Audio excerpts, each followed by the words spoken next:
All right, I believe we're live now. Nice. Hello, everybody. Hello to you, everybody. Welcome to the Popcorn Space Podcast, episode number 1. Just the name makes me want a snack. Right? On popcorn specifically? Well, I mean, that Or just just popped in into general? my mind. Pop into my mind. Oh, man. My gosh, they're already clicking. Oh my god. I'm going to try to share this. Oh, okay, so let me start the first question. Please do. So this particular podcast with you is about nostalgia and kind of the idea of nostalgia. Just looking at me, you'd go, I'm guessing he's got a lot of nostalgia behind him. Right. It's the white beard. Yeah. It kind of seems like an And the walker. old-timey shirt with the 2 pockets. You don't see that all the time. This is a new... 2 front pockets. This is actually a new shirt. New But to me, it's as the like, term is. Well, they make new shirts that are nostalgia-based almost. No, this is an old shirt we Okay. got from All right, well, sorry. somebody passed away, and he had to use this in the garage for various repair. Yeah. I'm sharing this onto my page right Hey, now. very nice. I think. Yes. Okay, right. Great. Awesome. I really like it's like, Yeah? I'm trying to think of things I can say that are okay. Nothing. You can't say I anything. can't say anything because it could sound offensive. I didn't even mean it as a bad thing. I just was saying I look squatty. There we go. I think that's a safe term. You're sitting on a rather short couch. So I look by the way. squatty. You know, let's get into nostalgia. I'm I think. 6'7", so it's strange that I look this small. Yeah. So I'm going to get into my first question. As far as you can Go think, ahead, caller. You're on the air. If it takes you a second, Yeah. What is your first memory? Can you remember? I got slapped like something awful by a guy with a white mask. I don't know his name. I don't know what I did to him. And I just remember crying. Yeah. And coughing a little. I don't know what you're referencing, but what's your real first? Well, you know, when you're born, that was the thing they would. He had a white mask. Okay, like there a we doctor. go. Hey, there we go. I didn't know where you were. You know what I mean? going I with use like little flashcards Right. for you. Okay. If we could have someone with flash People cards. my age who have nostalgia, What's your that would be one of their things. Like, I remember when that joke was funny. right? I thought it was funny just now. It just took me a minute. Right. Because I'm of this culture and I need Right, things exactly. explained to me. Y'all are no longer born. Right. We're grown. It's not a relevant topic. Yeah, I got it. So what's your actual first memory? What's the first thing? Well, I don't want to tell my first memory because really? it's a really, not particularly as a way to kick off this thing. It's a very, it would sound like I'm trying to be inappropriate. I'm not. Oh, really? It really so is it is my inappropriate? first memory. I'll tell you this. I wouldn't say it's my memory of the youngest. I think in this memory I'm the youngest of any memory that I have. But I have no idea how young I am. Right. It just seems like I'm really You're young. the youngest in of this all the memory. memories. That would make sense. No, you know what I mean? I have memories like I'm thinking, okay, I was probably 4 or 5 in this memory. This other memory seems like, I'm guessing I was 2 or 3. Right. My first memory, which is hard to figure out if it's an actual memory or not, because there's that thing where when you're, under 15 years old, memories can be completely conjured up in your mind. Yeah. Memory is creative. Right. And so I've seen a picture of this day, and I don't know if my memory came from that picture, but as far back as I can go, I have a memory of when we used to live by this little hill over by ACU, and it would snow, and we'd go down the hill, you know, and so when I was like, I guess 2 or 3, my older brother and older sister both had sleds to go down, Right. and I didn't, and I was really upset about it, so my mom got me a cardboard box and put me in it, Right. and pushed me down the hill, and I only went halfway down, and I don't know if it was my weight or what was going on, Yeah. but I stopped halfway down the hill, and I just started crying. That's my first memory. Yeah, I remember that. Yeah. I remember that very well. Good. You're actually 3 months old. Yeah? And you just slipped off of it was basically a bassinet. Yeah. It wasn't a cardboard thing, but it was a bassinet. And you stopped because it was the foot of a police officer Okay. and a CPS worker. I don't even know how to follow your They stories put their anymore. foot up there. Why don't and we they go stopped to it, and Why don't we that's- go to what You your remember your favorite- mom or dad being hauled away? I don't remember my mom or dad at all. Flashing lights, anything like that? I don't remember. Kind of a boxy kind of car. Hey, let's go ahead. Yeah. What's your favorite memory? Favorite memory? Off the top of your head, what is your favorite memory? Well, top of my head. I'd have to categorize those, because if I say one and, I got 3 kids, what if I remember one of them being born? And I don't remember, I say that's my favorite memory. Maybe it's just a clear memory. Right. But it's none of my kids being born. That wouldn't be my favorite memory. Yeah. Those are all very favorite memories. Yeah. I don't know. What would make something a favorite memory? I hate choosing that. It's like, why do you have to have a favorite? It's like all the others just get pushed back in the line. There is no line. What's the... Because it's like gender. It's linear. Obviously, it's not linear. It's non-linear. Obviously, I've never had a kid, but... well, it's not obvious, but I'm glad to know it. Well, when I was in this play freshman year, mm-hmm. I had my director... I had, in the play, my character's son had died. Mm-hmm. And I was trying really hard to relate to that and understand it. And no matter what, I tried to, talk to my dad about what it would be like, and I just couldn't completely understand it. And I guess you really don't unless you have a kid. So, from the moment, you found out, your wife was pregnant or whatever, that's probably a pretty big deal, but, was there, a switch? Bigger deal for me was finding out who was a father. Right. That was a very big deal. But was there, a switch? Was there, a switch that went off, from the excitement of her being pregnant and waiting for your first child, and then actually having a tangible child that you could look at and hold? Well, the first time through is like a lot of first-time deals. You don't know, you have no experience in it, so right. An awful lot of the thoughts, which later become what you remember, right. and feelings, are fanciful. You don't know. You don't know, will you go to term? Will you not? Will there be complications? Will it be a boy or a girl? I'm a father for the first time. All that kind of stuff. So, you have some concerns, I suppose. Anything could go wrong in any pregnancy, but you know what I mean? That makes the memories of that first one different. Like, I remember Shelton, our firstborn. I remember his first steps more than I remember Andrew or Avi's first steps. Yeah, because then it becomes kind of routine. You're like, this is what happens, and then this is what happens. Yeah, you celebrate, but I've sort of been here. I haven't been here with Andrew. I haven't been here with Avi. Not that it's not special, but it's you're very kind of special, checking but it it's off in your different. head, realizing, okay, this is what happens, and then this is going to happen. Yeah. Mm-hmm. And then what ends up being cool is just, now we're kind of spinning off into kids particularly, but then what gets cool is watching what each kid becomes, how each person develops and talks and all that. So then all the memories sort of relate to that. Mm-hmm. I remember with Shelton, we have some funny memories with Shelton, and they're sweet, but I remember when we got to the hospital for Wendy, of course it's her first kid. Mm-hmm. And it's an awful lot easier for a guy during the delivery than for the female. Right. Just decide. I would imagine it's a little bit easier for the guy. A whole lot easier. Yeah. A whole lot easier.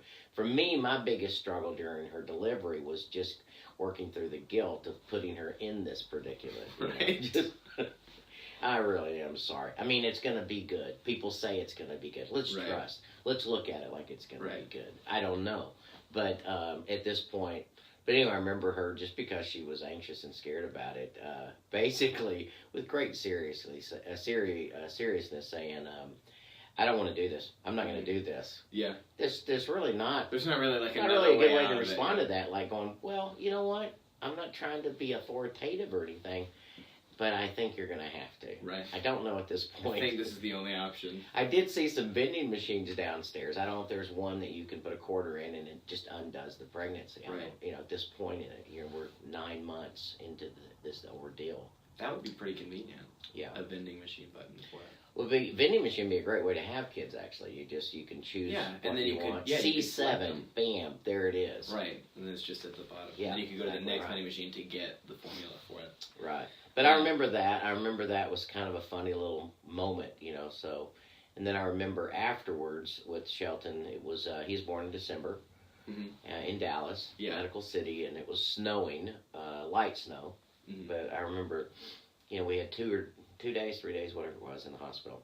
And then we put him in his little onesie and we buckle him into the car seat and we're leaving. And literally, as soon as we pull off of the campus, onto the main street, forest, right there, he just starts wailing. like a gunshot randomly came through the windshield or something. It just, wow. we're like, oh my gosh, looking. And the first thought or two was, do we need to go to the mercy room? Do we need to go back through the deal? We need to take him back and ask him what we do with him? You know. Turns out I pulled over to look at him, pulled in this little convenience store, and he had just had a massive bowel movement. Oh my god! And it's that stuff, you know. Early on, they have, I think it's called meconium or something like that. Yeah, it's like tar. Know. It's bizarre, really. Right. But anyway, that had just it probably shocked him. You know, when I have bowel movements to that degree, they are pretty shocking. They're shocking. I cry, I laugh, I giggle, I sit around and rethink them all the time. But I think it's funny. Mike Birbiglia had a whole joke about because he's never had a kid before, or I think he has now, but at that point he hadn't. But he was talking about I'm so scared of newborn babies that other people have. They're like, do you want to hold it? I'm like, well, I don't really know because it's so small. What if I held it and it just died? Yeah. It was so small it just died. Yeah. Well, they're fragile until you watch a little NICU nurses work with them, and you think, oh, these guys, you can't hurt these babies. Right. You know, they just know they're pretty sturdy. So, but yeah, it turned out he just had that and cleaned him up, and everything was great. But that was a funny big memory. Yeah. You know? I have a memory in the car from when I was younger. I used to take things very literally. And one time, I think, we were driving, and it was really hot, and my mom said, oh, man, someone's got to crack a window or else I'm going to die. And I started flipping out going, roll down the windows! Mom's going to die! And then when my family discovered that, they started playing into that a lot. Right. They had more fun with it than I did, right. I think. Right. Because it was more stressful for me. I don't know, it was... probably not the best way to grow up, but I'm sure we have 3 or 4 or 5 therapists now. Right. I'm sure they're very thankful. Right. Well, they're the response. Yeah. They're getting good Christmas trees. They're appreciating that, and they can trace a lot. Remember the crack? Let's go back to the crack. Let's go back to the crack. Right. We're going to talk about crack. I had one time where I had this stress ball, and I was really little, so you chew on everything when you're little. And I was messing around with it, and then I chewed on it, and a little bit of it broke. Yeah. And so whatever was in it, just this tiny bit got in my mouth. I flipped out, spit it out immediately, and I told my dad, and I was like, what happens if they get in your mouth? What happens if they get in your mouth? Right. And my dad, straight up, totally serious, said, you die. And I just started freaking out. And I was like, what am I going to do? He said, well, you have to just rinse your mouth out and hope that works. Oh my God. So I went to the sink and I turned it on, just started flipping out. I'm screaming while trying to get this stuff out of my mouth. Right. And everybody is laughing so hard. My mom was like, I was really mad at them, but I was laughing too hard to tell you to stop. Yeah, I realize really this traumatic is cruel memories that everybody thinks is funny. Yeah, it's going to really mess you up. But, dang it, when you weigh the cost of it, I feel okay about it. Let's go forward. Right. Jeez. Yeah, it's funny. So I'm going to move on to more... I mean, I guess this could be anything, but I'm thinking more I said thing, machine, fad, or books or whatever. What's what you miss most from your childhood? Not having to pay for everything. Right. That I was real big on not having to pay for things. Well, that's a good answer, but I mean more like electricity. I mean more of the time. Stuff like that. Because not having to pay for anything could be timeless. Yeah. What do I miss the most? When did you graduate high school? I was 35. I'm trying to think through the year. No, I graduated in 79. 79. That's the 1900s. So the 60s and 70s. So from there, what was if you could bring back one thing, one fashion or fad or machine, what would it be? Brushed denim. Brushed denim. Yeah. What is that? No, I really wouldn't. But brushed denim was it wasn't velvet, but it was denim, but it had a velvety. Now there's somebody out there going, "Oh my gosh, that's so wrong." It's not brushed denim, but that's what I thought it was called. But you'd have different colors, and it was a velourish looking thing, but evidently it was a denim of sorts. So you could go this way with your hand and look like when you vacuum certain carpet, you can tell the pattern in which you vacuumed it. Yeah. And then you could brush it back down. So it's like... Thus the name brushed denim, I think. The shaggy carpet of... Like when you get a suede couch and you can write things in it? Yeah, sort of like that. Yeah. But that was a joke. I really wouldn't. Hip huggers, no, probably wouldn't do that. Big bells, big bell bottoms, they were called big bell. I mean, you had flare. I've heard of bell bottoms. And then you had bell bottoms, and then you had big bell bottoms. Right. And you but can probably genuinely, figure out. what would you bring back out of anything?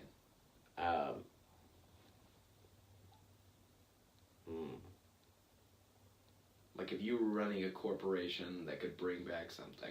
Oh, as a product or something, not just as a memory or an experience. Yeah, so like, for example, So the what record product player would I has bring been back? brought back. You could do something like that. Oh. Or like a fashion, like, yeah. Well, I mean, my haircut, or at least what it used to be. Knickers. Was of course, knickers were older. before my time, but I think knickers are cool. Yeah. I wish knickers, like I see pictures of my dad. Knickers are like overalls, right? No, knickers are like overalls? baseball pants, like they stop at the knee. Like you if you watch When you wear Newsies, those they wore long knickers. socks and they'd have Yeah. from like Shakespeare. Early days of golf. You see like a golf picture, they have knickers on. Yeah. I think knickers You and a genuinely cape. think they're cool? I think they're cool as heck. If you could make look them at all your fashionable founding again, fathers, you're doing it. they have knickers. Yeah. They have coats with tails. What's your thoughts on some of like the new fads, like for example, skinny jeans? What is your thoughts on those? Well, I would say these aren't skinny jeans. I'm just fat. Right. I had to borrow that one. Yeah. Still that one. Skinny jeans. What do I like? Do I like them? They're not still. Are they still in? I mean, I'm wearing them, but only because I don't buy new things. I mean, I think they're still in. I wear them. I just mean like, I just know that's, I guess, an extreme example of something that older people made fun of a lot. Yeah, when it In my first came experience. out, it was kind of bizarre. But if you watch Dick Van Dyke episodes, Mm-hmm. Guys didn't wear them, but Mary Tyler Moore, I think that's kind of, that's kind of like what she wore around the house a little bit, what women wear now. That now they call them fashion athletic fashion, Right. fashion, I don't know. Well, everything changes. I think it's funny that, like in Back to the Future, when he goes back, 20 or 30 years, and everyone's making fun of the way he dresses. Yeah. It's just like, everything that is normal 20 years from now is it's not just not normal, it's completely bizarre. Yeah, Because you wonder if fashion that is was so always the distinctly case. changing. Well, like you see I guess it's the 40s, 50s. It was a really stylish looking time, all of them. Like there's a video going around on Facebook, and it's like real footage from 1911 in New York City. Mm-hmm. And it's just a bunch of clips together, with little music behind them. Right. So it's amazing. And every person wore a hat. Mm-hmm. Females wore hats. Men wore hats. Boys wore hats. You're watching and you see hundreds of people in this video, because it's like 6-7 minutes long. And I say, those guys don't have a hat. Well, they're carrying their hat, and one of them ends up putting it on. I mean, everybody wore hats. It's funny, I was watching a video the other day. It's funny to see how young America is. For example, there was a guy in the early days of television. They had some show called like Unveil the Mystery or something like that. It was like in the 30s or 40s, I think. Mm-hmm. Or maybe it was the 50s. When did TV come out? Was that? I think was that TV the 40s came or out as 50s? far as most people Something in their that you homes could- having one. Something that you could watch on TV. Probably Was the that 50s. Okay. Probably late 40s, 50s. Okay, so I guess it was in the 50s, but there was some show that was being broadcasted, and they had this guy on who was old enough that he had been at the theater that Lincoln got shot at. Really? Yeah, he was like 97 or something when they Wow. interviewed him in the 50s. Hmm. Yeah, it's weird to think about that time. I don't know but what it it makes was. sense. I don't know the date that Lincoln was shot. It was sometime in the like mid 1800s, I think, right? I don't Or know. late 1800s. I don't know. I honestly don't know either. I haven't taken a history class in a few years. 16th president. 16 times 4. It's not important. Right. Yeah. Okay, so we're gonna move on a little bit. Let's see. How am I doing? I'm just nailing them, right? I mean, this is good. People are going, gee, I want to remember that. Right. I want to get more into the philosophy of I will nostalgia. say this. There were some striped pants. The pants were different color stripes. Yeah. Browns, earth tones, silvers. That was kind of cool. What's an example of that? Well, I bet you that style, actually, you probably are finding people wanting to wear those again. Yeah. That would have been in the late 60s, early 70s. Mhm. Yeah. I'm gonna move on to get into more of the nostalgia or the philosophy of nostalgia. All right. For example, I guess the question is nostalgia an illness? Is it a negative thing? An illness. Right. Well, You mean thinking back, or do you mean getting stuck in going, gee, I can't live in the future because I'm so romanticizing the past? Right, but where is that line at? Because my first memory, something I wrote down was, I remember after my first real girlfriend I ever had was in 7th grade. We dated for exactly a month to the day. And we lived next to each other, like down the alley.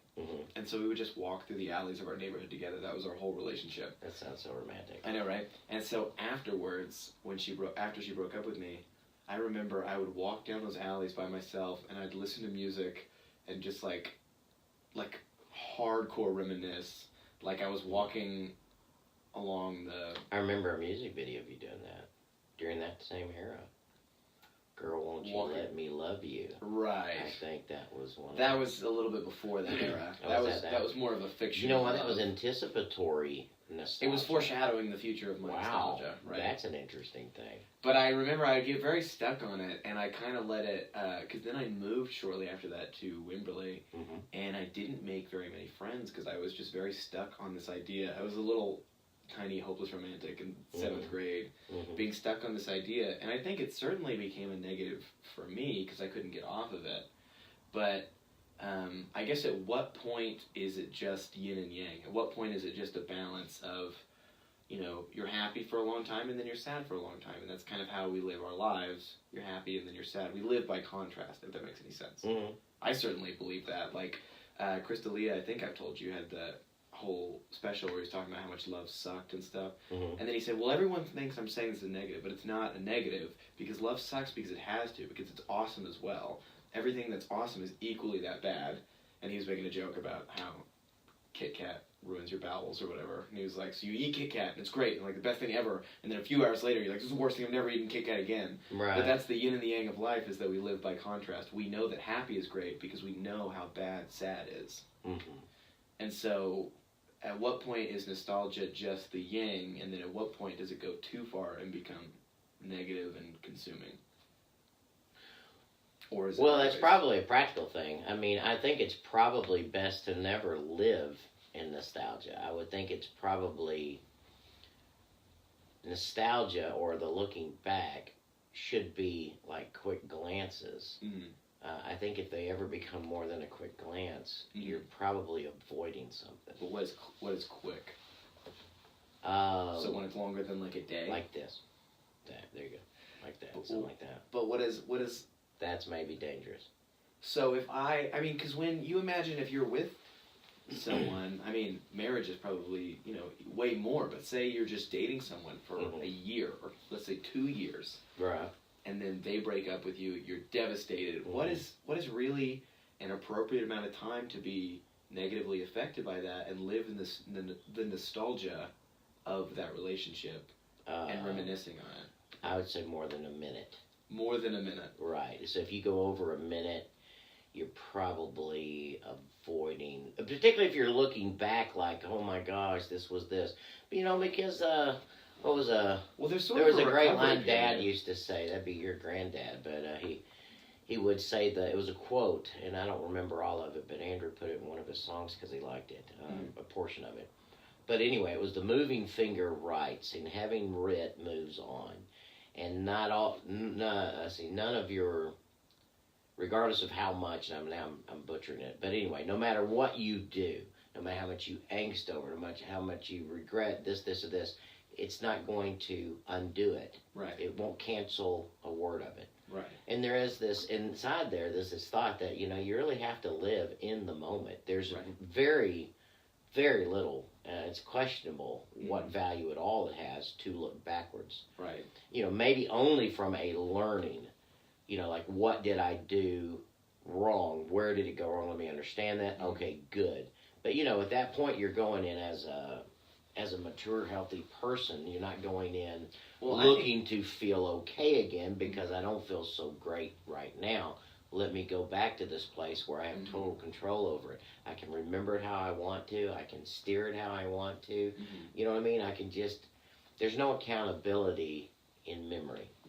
Let me go to an easier example, or I guess an example with seemingly less consequences. to see if it might be negative. Like, for example, the record player. Like, Mm-hmm. I think you said this, but certainly my dad did, was like, it doesn't make any sense why people want record players again, because when the CD came out, like, we had record players, and we were like, oh, this is so much better. Right. Like, there's no popping, and you can hear it exactly how it was intended to be heard. Mm-hmm. And then when you got the iPod, you could listen to whatever you wanted, whenever you wanted, and you didn't have to listen to a whole album to get one song. But now we're going back for people who didn't really live when there were record players, or when they were mainstream at least, and we're the ones who really want them back. And I think that's mainly because so many people are unhappy with their current state of life. It's kind of like, it's like the grass is always greener, but it's more like the grass was greener. And so we're like, it used to be so much better, so we need a taste of that. We need to try to re-implement that, I think. Even though we didn't live there, we watch these old movies, and we see, we see like old cars and old styles, and people look so happy in those pictures, in those movies, and we're unhappy right now. So it's kind of an instinctual thing that was like, if we have that, we'll be happy, you know. I think that's where the nostalgia plays, which I think can certainly be negative. I mean, I have a record player, but... Well, it's not negative to have a record player, but, I mean, you're right, that's sort of like, seems to me, we're getting deep now, but that's kind of substitutionary. You know, it's like I want to feel non-materialistic. So you know what I'll do? I'll go buy some vintage clothing when people didn't care as much. Right, which is ironic because it's actually... Ironic because you're going to pay more for that, and that's the new in and hip and edgy. Right. So you're not really doing that, and you don't really know how people felt. People were probably just about as materialistic. They certainly were as insecure and using fashion to compensate or make themselves feel better or just to dress appropriately as they were then. So, again, that's why I'm saying memory has no accountability. There's no real measurements. So it's probably fine to, I mean, there's but I wouldn't say it makes no sense to buy record players. I would say it does make sense. What is it? Why are people wanting record players? You know, I have an antique record player that belonged to our family growing up. Well, it doesn't sound very good. You know, I spent a little bit of money to get it fixed and working, and I Bluetooth through it. But that was more about... It's nostalgia. About your it's a feeling. Than it was about a record I remember player. listening to many records on that record player sitting there in the living room. See, I think that's different than me owning a record player because this is something I went and bought at a store. Yeah. There's no family connection. When I listen to a record player... Right. So why'd you buy it? I'm not brought back to a certain time Why because do you there was buy it? no that time for me. Why do you buy it? Why do you buy records as opposed to... It's so convenient. I think I buy it for a different reason than the negative, hipster, nostalgic reasons that I do think are negative to an extent. Yeah. Which is, I bought it because I think it's nice mood music. I have a friend. We were looking at records at Books A Million, and he was wanting to buy all these like new albums. Like he wanted to get like the Pitch Perfect album and. What was another one? I don't know. They were just like new like songs that had a bunch of digitally engineered instruments in them, and I was like, that doesn't really sound like it would fit like the sound of a record player. Yeah. And to him, it was interesting. He said, "Well, I think buying records shows people what you like," which is fine. I think it's a really expensive way to show people what you like. So it's like if you really like an album, you should have it on vinyl, which I just think is way too expensive. But I kind of go for I have like more indie or folk songs on vinyl because I think it's like when you put on a record, it's kind of letting go of control because I'm so used to what I'll do, which is probably a really bad idea for listening to music, is I have Spotify, and so I'll listen to one song a lot, so I'll just start a playlist, and that'll be the only song on the playlist, and then every time I see a song that I like, I'll start putting it on the playlist, and I'll just build it up, and then I'll continuously listen to this playlist until I get really bored of some of the songs on it, and then I'll start over. And that's probably not very good, because I'm like, I don't know, it's just like, it's hard for me to explore. I really like to be in control. And so when I put on a record, like I could, if I was really annoying about it, I could pick a song by finding it with the needle, but I could just put it on and listen to the whole album. And I don't have to like worry about it, and it's just kind of nice, and it's this mood music, so I can like work on homework, or like if I'm hanging out with someone in some kind of, I don't know, intimate setting, like if we were having like a good conversation, just put on a record. Like it's just nice mood music, I think. Mm-hmm. That's what I like it for. But I mean, again, like I think people have different reasons. Like he thought it was you should have vinyl, everything you like, and then I think there are a lot of people who are trying to live in the past. Well, it's interesting as you're thinking. I hadn't thought about it in this way before, but I think it's an accurate thought, insight. You know, though you mentioned Spotify, and you build your own playlist. Right. Well, like I have too much control. I get annoyed at the control I have. Well, the interesting thing is, in my growing up, you would buy an album, you pretty much listen to an album. Now, you could buy 45s, but they're a bit of a hassle. You could stack 3, 4, 5, whatever, and they drop on there. But, you know, and not that people didn't do that. Was it weird to have record players that don't stack, like small ones like that?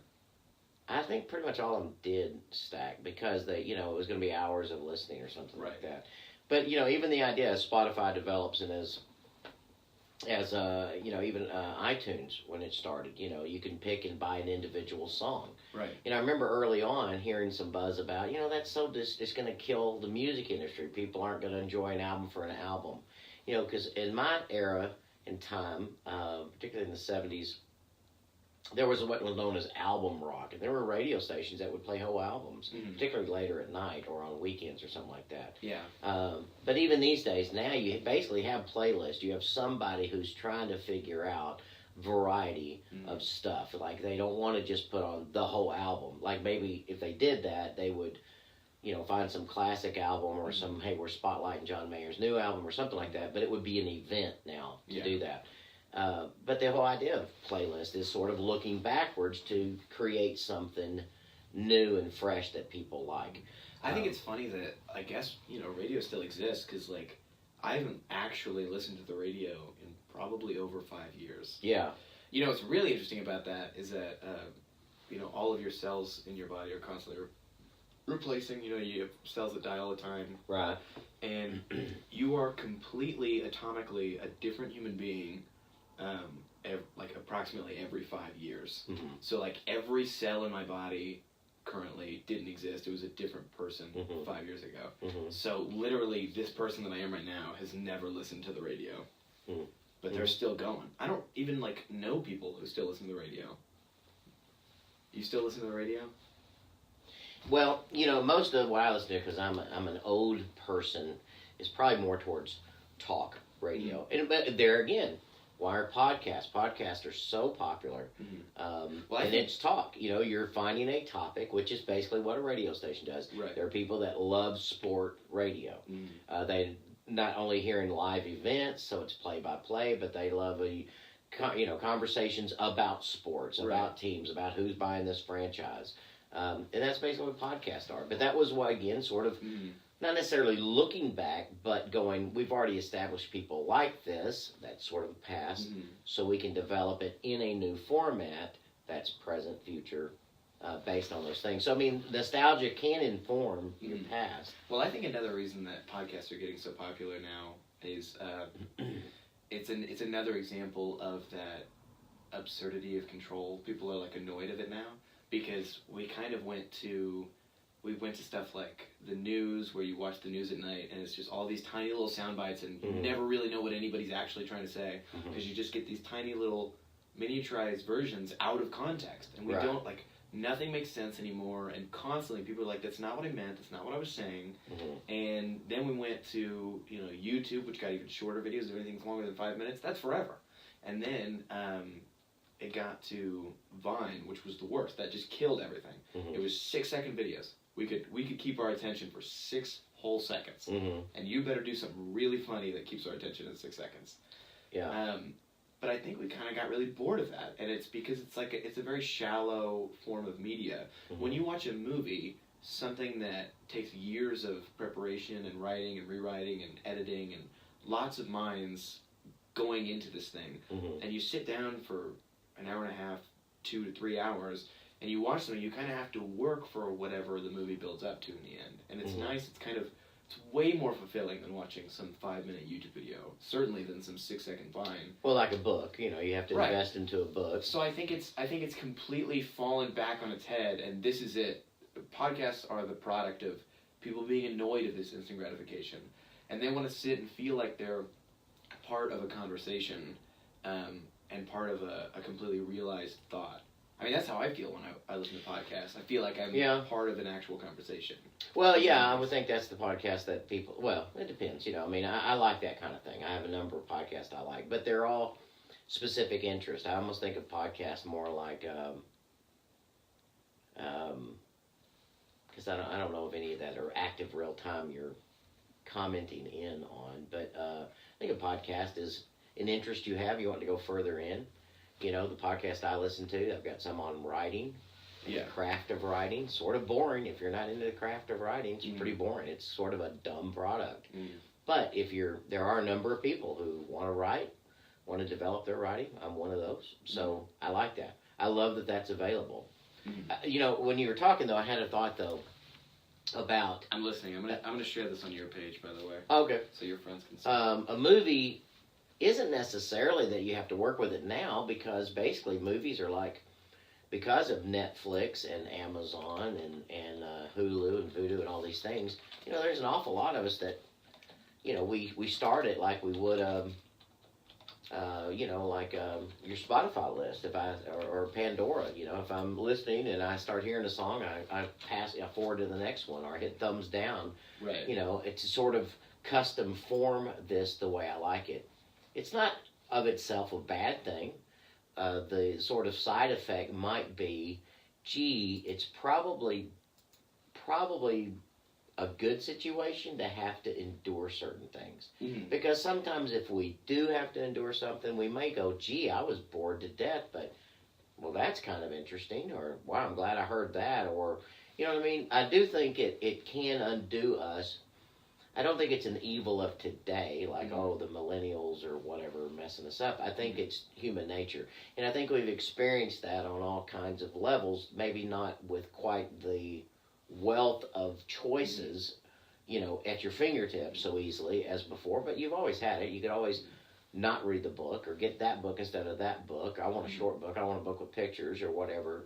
But it's almost become like perverted now. Like it's been like you can. But it'll reset. You could make that. I think it'll reset. Anything. I think it'll reset. I remember when the Kindle thing came out, and I remember telling Dad, I said, "Man, that's just, you know, I sort of buying the hype.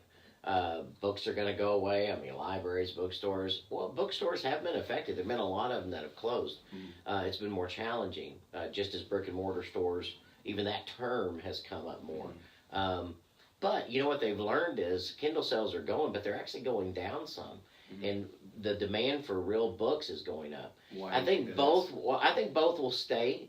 There's a time and a place for a Kindle book. If I go on a trip, I can take my Kindle. I can have 1,000 books. Well, getting rid of books, I think, is scary when you think of like Fahrenheit 451, because you have like a Kindle, right? And I mean, or even like 1984, you think like people can edit that like on the device that you own. Right. So if you like you like read something, and then we were having a conversation, like let me go back to it, and then someone could have edited it theoretically before I'm able to show it to you again.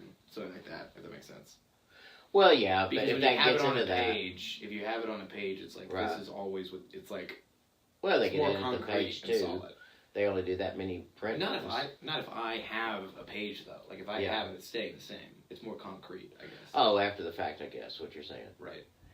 But I think it gets to where I think both will. You know, there are times I want to hold a real book, and I think a lot of people want that. Maybe the book for your generation is starting to get some kind of sales because, like the record player, I remember a couple of years ago, our kids were telling me, said, no, I think we want something real. You know, we see so many things in there in a digital format. They're sort of in the cloud, so to speak. Yeah, it feels so much we know more it's real. real. Hold it. Yeah, I want to hold it. I want to smell it. Yeah. You know, like books. I love the smell of books. Yeah. So I think both will exist. I don't think any of them say anything bad about humanity. That's part of it. Yeah. You know, I think humanity just evolves.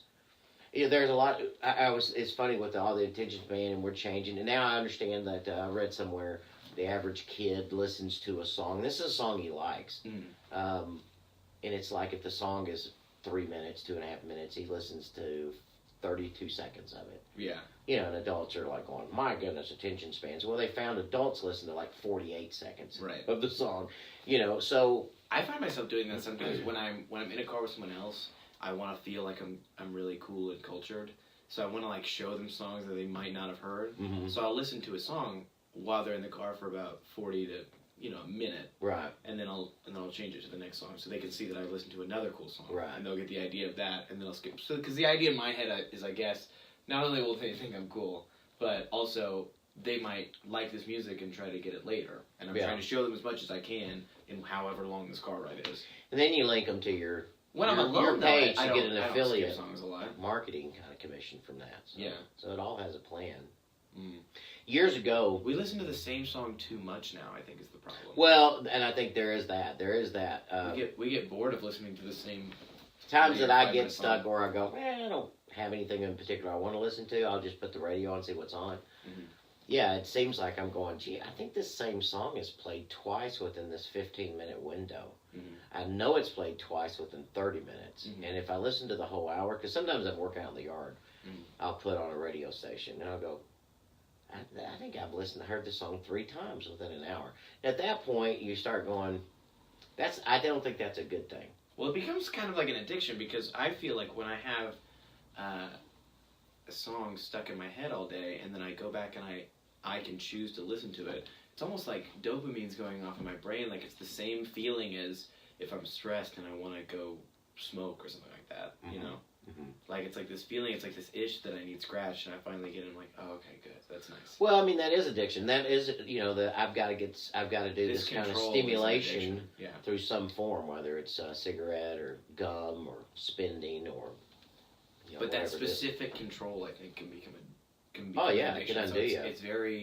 It's very, like someone commented and said that we're not as content because we can jump from one thing to the next. But I think what's happening now, with podcasts and record players and all of that coming back, long-form media finally making its return. Mm-hmm. The other reason I don't think movies will ever go away is that there's something really rewarding and satisfying and almost sobering about working for a feeling. Working for, you mean as a viewer, I'm working for the right. feeling. I'm, if someone listens to a 3-hour podcast, I think there are those that watch a movie and are willing to work for a feeling, and then there are others that just want to tune out. You know what I mean? So I don't think the movie itself. I think that there's something. There are some people that won't watch a movie if it's like about a 2-hour movie than a 5-minute YouTube video because it's to you, but for others it might not be. It. I don't know if that's across the board. Because, like I said, there are people that go, I just want action, I just want escapism. Right, what I'm saying is that shortcuts, trying to get so much satisfaction in such a small window of time, it comes out as hollow. When you watch, because I've been through, I mean, you probably weren't, but like, me and Andrew, when Vine was a thing, we would scroll through and we'd watch one Vine video, and then we'd be like, that was hilarious, 6 seconds, go to the next one, and you'd spend hours watching 6-second videos, one at a time. And the reason you'd spend hours is because they weren't satisfying enough, so you needed to get another one. It's like an addiction. You had to keep going. You just had to keep going because you're trying. It's this immediate gratification that isn't satisfying long term. Yeah, maybe. I don't know. But when I haven't had that movie, experience. You don't normally want to watch a movie right afterwards. Yeah, well, sort of. Not a lot of people enjoy I just think whenever it's an movie. entertainment, that may be the biggest bad thing, maybe, that's going on right now. I'm totally just thinking of this as we're talking. Right, what exactly? I think for us to be entertainment-driven, there's almost everything now is on some level entertainment. If it's trying to get us to buy it, or to watch it, or to listen to it, it's entertainment on some level. And that's stimulation. Mm-hmm. Well, even that, we all get stimulated. Putting a garden in is stimulating, right? What's physically stimulating. That's why you feel better to go jog, to put a garden in. So there's nothing wrong with stimulation. I think there's wrong with too much passive stimulation. I think it's probably not good for the soul or for the person if there's too much passive stimulation. What do you mean when you say soul? Just me feeling right in my skin and in the world. So the part of you that you can't really define, I guess, is what you're putting a soul. I guess it's just, I don't know, I just feel gross, or I feel unnerved, or I feel uneasy, or I'm looking for some fix. Sometimes you're pretty aware when you're looking for a fix. It's what makes you go grab a bag of Cheetos and go, I'll just have a couple. Yeah. Next thing you know, I'll probably eat that whole bag. But well, that's the thing about immediate gratification, like food, or like 6-second videos, or like a cigarette, is that because it's so quick and you're like damaging your dopamine receptors, essentially. So, like, you start, like, you need more because it's not as satisfying as working for something. Well, you said gardening, making a garden or building something, that takes a while. You really have to work for it. And then whatever it is, hours or days or weeks later, when you finally finish something, you can sit back and look at it. That's something, like, truly, deeply satisfying that you'd have to, eat 1,000 mini muffins you still wouldn't feel that way. Well, and that's why I say because you would stop feeling it as soon as you were done eating. Yeah, that was probably a bad term in the sense of passive stimulation, but that's a better way of saying it. What you're saying, you're building something. If you're getting stimulated, you're building something that is going to outlive the act of building it. Because or produce some kind of fruit, produce something. Like if I'm doing a drawing, okay, well, I'm investing in it. I'm exploring it. I'm having to bring some of myself into this. It's sort of a dance. It's a cooperation between my creativity, the paper, the pencil, my hand. Well, all those things. It outlives the act itself because when you're building something or you're writing something, your enjoyment doesn't stop the second the pen leaves the paper, because once the pen leaves the paper, you can look at it and you can enjoy it, and that's a fulfillment. But when you're eating to satisfy yourself, you're happy while you're eating, but the second you stop eating, you're not happy anymore. It just goes away as soon as you're done. Well, and probably there's something like you can't sit it there and like stare at the wrappers and be like, I'm fulfilled. Well, and probably there's something about risk, if there is no risk in it. Like there's no risk in clicking through a 6-second Vine thing. Well, I would say there's risk in eating or smoking cigarettes and stuff like that. Well, you've eaten my cooking, I guess is what you're thinking. But there's nothing invested in it. I know there's an endless supply of 6-second videos which I can flip through. Right. So I'm not bringing anything to it. I'm sitting there absolutely like Jabba the Hutt. Feed me, stick something in my mouth. It's low risk for low outcome. I guess.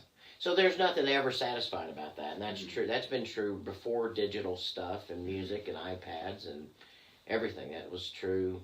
People that just waste their time. Way back when Aesop's Fables was written, this is a slave, in the 300 AD or something. He's writing about the ant and the grasshopper, and the grasshopper just wants to come up with one impulsive thing after another to have fun.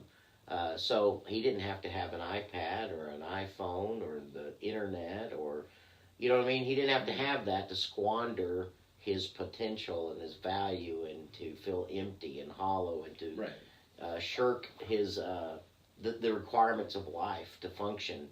So I don't think that's a new thing with human beings. It's probably just easier to point at things and avoid the real topic. Way back when I was doing the TV show in the late 80s, I remember a lot of talk about children's television and Sesame Street, a lot of criticism about Sesame Street as you contrasted that with Mr. Rogers. Mr. Rogers, a slow conversation, hey, how are you? Pauses to breathe and think and all that. Well, I mean, Sesame Street was like 1, 2, 3, 4, 5, 6, 7, 8. Very fast, and they said this is killing. There was legislation. There was all kinds of stuff in Washington D.C. about it. Big movements, articles written. You're gonna ruin kids. You're shortening their attention span. I don't know if you're shortening them. Well, maybe. I think history is like a wheel that it keeps coming around. Yeah, because, it does. We live by contrast, so it's constant compromise and then rebellion from the compromise, and then compromise to that rebellion and the rebellion again. But it's just a circle. So we're here, someone wants to rebel against that, and then, that becomes the normal, and then someone wants to rebel against that, that's normal, someone wants to rebel, and then we're back where we started. Like, it's constantly like that. Yeah, so what is the hub in the middle of that? It's humanity. the hub in the middle of that is we're human. So we can dress up and we can busy ourselves and we well, can the hub make in a the lot middle of of that, I noise. think, would be our desire for satisfaction. Well, but what is that? That's humanity. It's connectivity. That's feeling connected socially. But is there even such thing as true satisfaction? Well, I can't get no satisfaction. Right. No, I think there very much is. What's an real example of a satisfaction. time that you have felt truly satisfied, and for how long? Well, I can feel truly satisfied with a lot of stuff, even right now in this moment. You might want to get closer to the mic. I can feel. I just noticed you're like slowly getting away from it. Well, it's part of the old age. You just start. Your bones, they Yeah. only hold things up for a while. Right. And then they start to slither. Right. Slinky, that's how it was created, actually. I just watched old people and said, how can we make this in a toy? A lot of people don't know that. That was free. Slinky is from the Greek for old. It's to slink, to slunk, as it were. No, to be satisfied, part of that is a perspective. One, it's taking in your limitations, not perfectionistic. I certainly think it can be an outlook, but like when people talk about well, what else can it be? It can't be something that's just fixed and everybody has to fit into that. Right, but that's what I'm saying. I think that's deep. I think there's a part of us deep down that truly longs for some beautiful satisfaction like that. I think it's understand. But aren't we the ones that drive that? What satisfies me. Like, I can choose to not be satisfied at all ever, and that's just my worldview. It's not that satisfaction's not there. I think I being just want satisfied to is embrace letting it. go.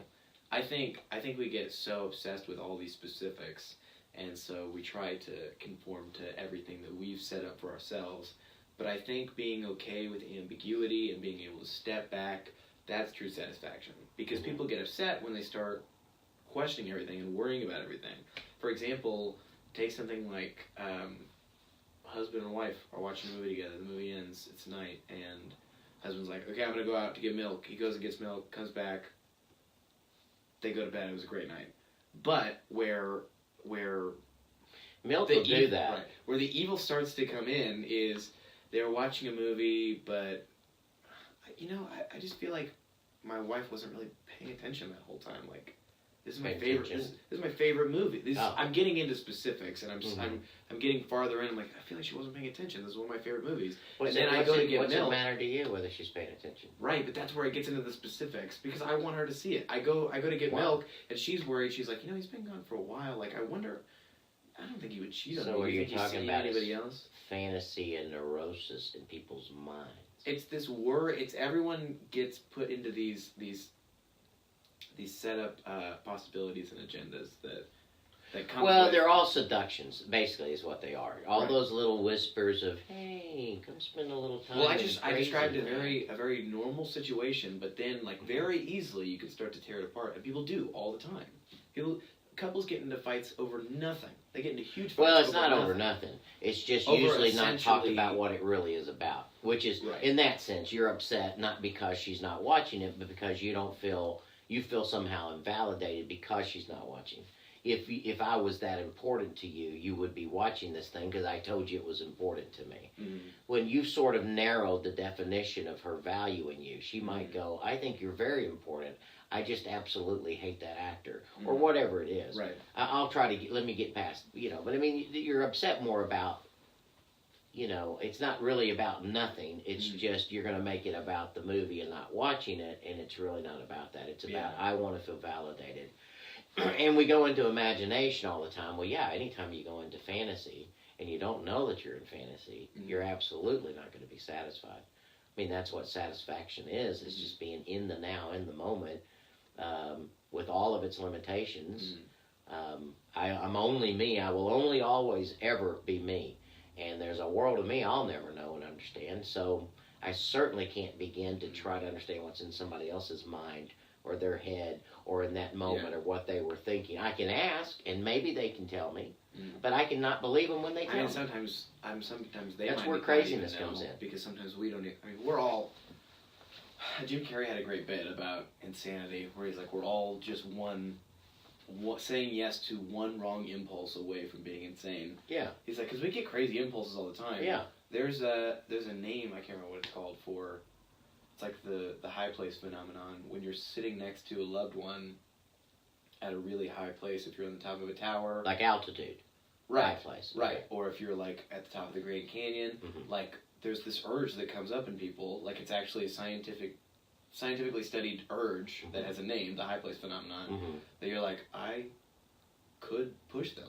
It'd be that easy. I could just push them off, and like if no one's around, like no one might not even know. I could say it was an accident. I could actually push them. But it's not something that you're like, I don't love them. Like, of course I love them. I've been with them forever, and I'm not even angry at them. It's just that we're standing next to this, and it comes in my head. I'm like, wow, I could push them off this cliff, and that would be it. Like, it's this crazy thing that just enters your head without you even thinking about it. And that's one impulse, and we're just saying yes to one wrong impulse away from being insane. Because we get these random impulses all the time. Well, yeah, and they say the great definition of somebody, how you know you're not crazy, is when you're pretty sure you are. Right. You know, only the people who are really crazy are those that are just fighting tooth and nail to convince themselves and you, I am not crazy, which is the craziest sounding statement. I am not crazy. Right. Ironically. Oh, well, that's what my dad I don't know. I'm having a hard time believing that one. My dad used to work at a place where people would be trying to get, they basically had to come in and see if they were actually insane or if they needed medication or something. And so he'd have to determine if people were crazy or not. And he told me, he was like, a big tell is that if someone's crazy, they don't know they're crazy. Yeah. He's like, normally the people who are crazy are brought in by someone else, and it'd be like, so they say that, they think you might be schizophrenic. It'd be like, that's what they say, but really I've just kind of had this special ability ever since I was younger, and they just really don't understand it. I just kind of have powers, really. I know it sounds ridiculous, but and they like genuinely, it's like really scary to talk to them, and they genuinely have like these, what would maybe be considered a good argument for why they're not insane. Yeah. Yeah, nostalgia. Yeah. We ventured off the topic of nostalgia. I remember a time when I wasn't crazy. Is that crazy? Because I do. That's nostalgia. Getting back to nostalgia. I don't look forward for those days to return. I'm very happy being crazy, actually. I like it. Is there a part of, to get back to nostalgia and my stuff, is there a part that you think it could be helpful to be nostalgic? Is there a positive aspect to it, do you think? Well, I could fill a couple of minutes. Oh, that was neat, thinking about that. It was really sweet. It could make you grateful, give you things to be grateful, remind you of those things that you have to be grateful about. Like I said, you can learn. If it informs you, nostalgia can be good. Ooh, gee, I'm thinking back on how close I felt. Well, what was going on when you felt close? Because now I'm feeling, maybe what kicked me into that was, I watched somebody that's now at odds with me, or I'm with them. And I think back to a time we weren't. Well, I may be able to gain, if I don't get goofy with it, or a victim, I may go, you know what, I wasn't as much of a jerk then. So if I can just go back to that, then boom, now I'm informed by something. Have you ever seen... I don't know if that's really nostalgia as much as it's just thinking back. I would say it's nostalgia. Have you ever seen Midnight in Paris with, what's his name, Owen Wilson, Rachel McAdams? No, I don't really... I just have never watched Woody Allen movies. Isn't that a Woody Allen movie? Yeah, you've never watched a Woody Allen movie? Well, I wouldn't say I've never. Midnight in Paris is pretty good. I don't watch his as a rule. Yeah. I don't think I've seen a lot of them. I've seen...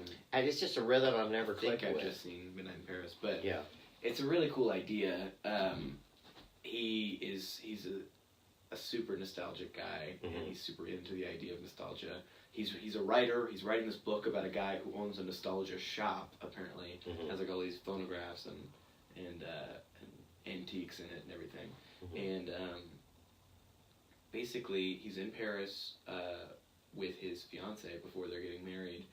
And one night, he kind of gets a little bit drunk, and then this really old car shows up, like this really old car, like a, whatever, the Model T or whatever shows up. And they're like, come on, get in. And he's like, well, I got to get back to my hotel. And they're like, just get in.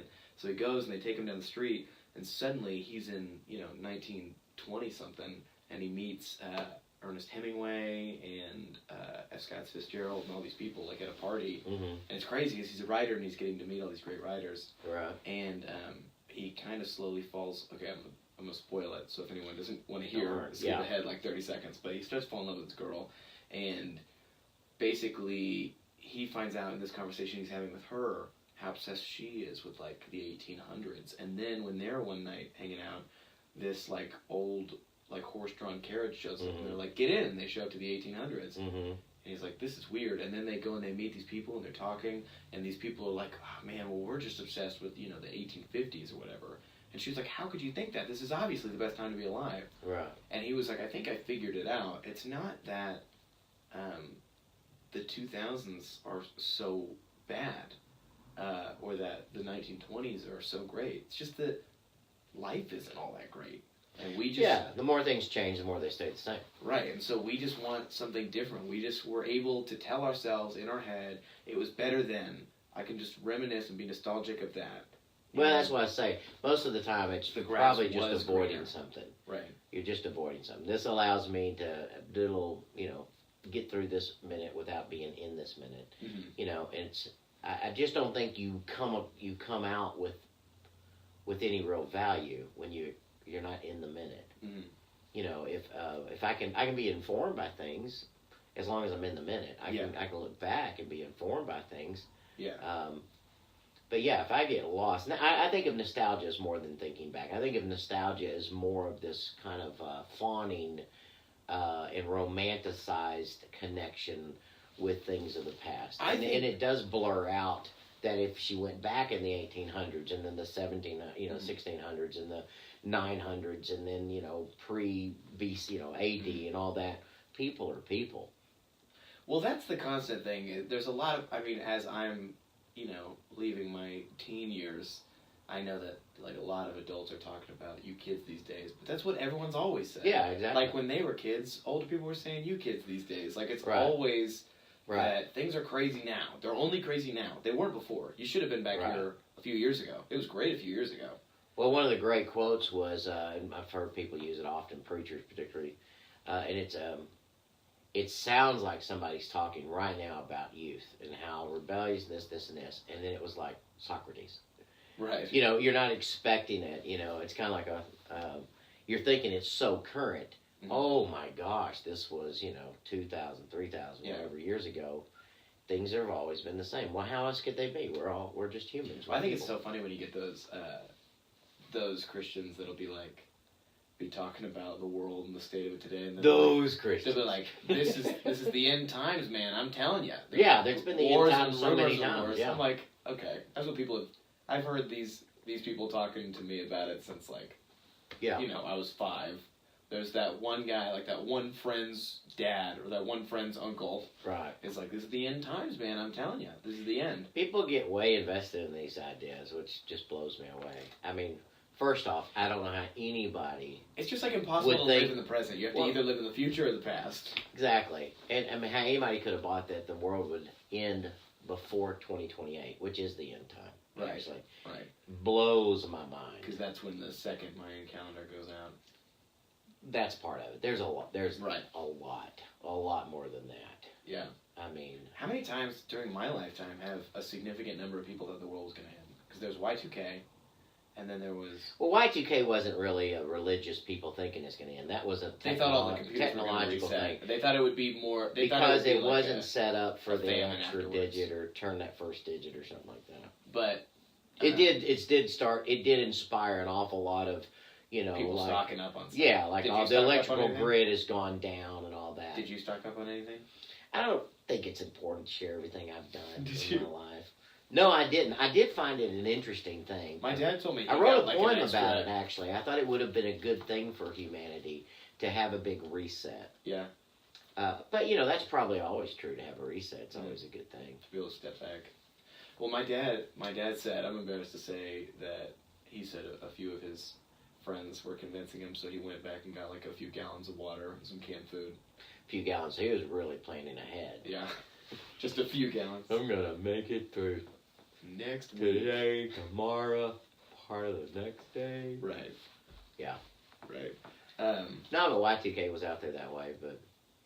But then there was 2012, and I think that's it. That's as far as I... Yeah, 2012, that was a Mayan That was a big one. Right? Yeah, that was the Mayan calendar ending. That was the big one. Okay. As far as I Well, know. there was a couple of groups. Seventh-day Adventists What is that? It's a religious group, like a Christian religious group. Yeah. I know that the House of Yahweh every 6 months tells us when the world's going to end. Yeah, well, yeah, they probably do. I don't know. But the Seventh-day Adventist, why it's Seventh-day in Adventist, the Advent is the return of Christ. Yeah. And what I think that when I read a little bit about that some years ago. It's Advent right now, right? Well, it would talk about that. Anyway, somebody predicted it in that group. Well, it wasn't in that group. It was that group became led by a person. And I don't know. Does it make sense to anybody? Anyway, it was tied to somebody predicting and then it not being true that the world was coming to an end. People sold all that they had, went out and waited on a hilltop, and it was like, well, technically it's the next day. Yeah. They wouldn't have done this probably because they wouldn't have had a... Mm. Well, they would have because this was in the 60s. They would have put that 70s. little sundial on the ground. Sundial. They're watching the sundial in the moon, which is a skill that you can learn now through YouTube. Funny. There you go. Looking back with a modern day. Let me tell you an interesting thing where the word nostalgic comes from. It was created in the 1680s for soldiers that hurt so bad for home that their commanders or whatever had to, like, they weren't doing any good to the army anymore, and they had to send them home. And so it comes from two different words, meaning returning home and pain. And they thought of it as an illness for these soldiers. They would get nostalgic, like it's an illness, and so they had to be sent home. So it was initially thought of as an illness. Well, and it certainly can be.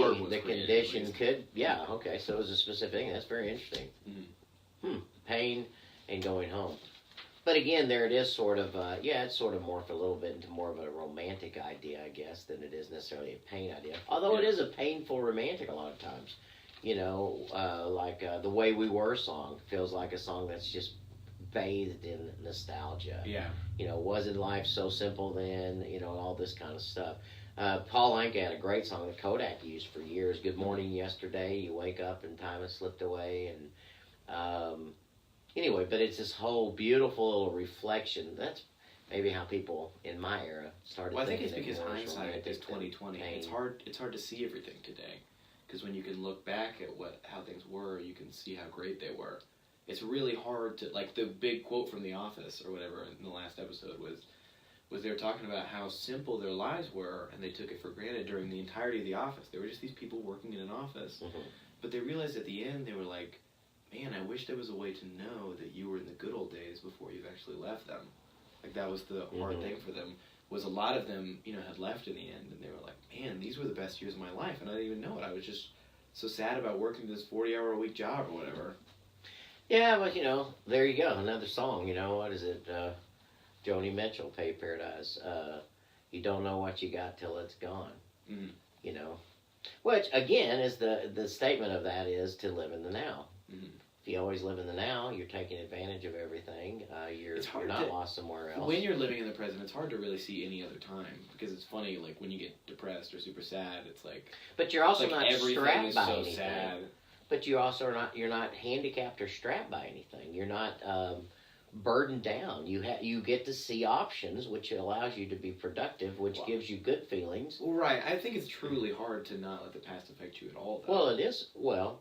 It is hard to not let it affect you, to get lost in it, to make it define you. I think when it becomes negative, is when you're impaired to live a productive life in society. That's obviously when it becomes that's shame. Negative. That's shame and regret.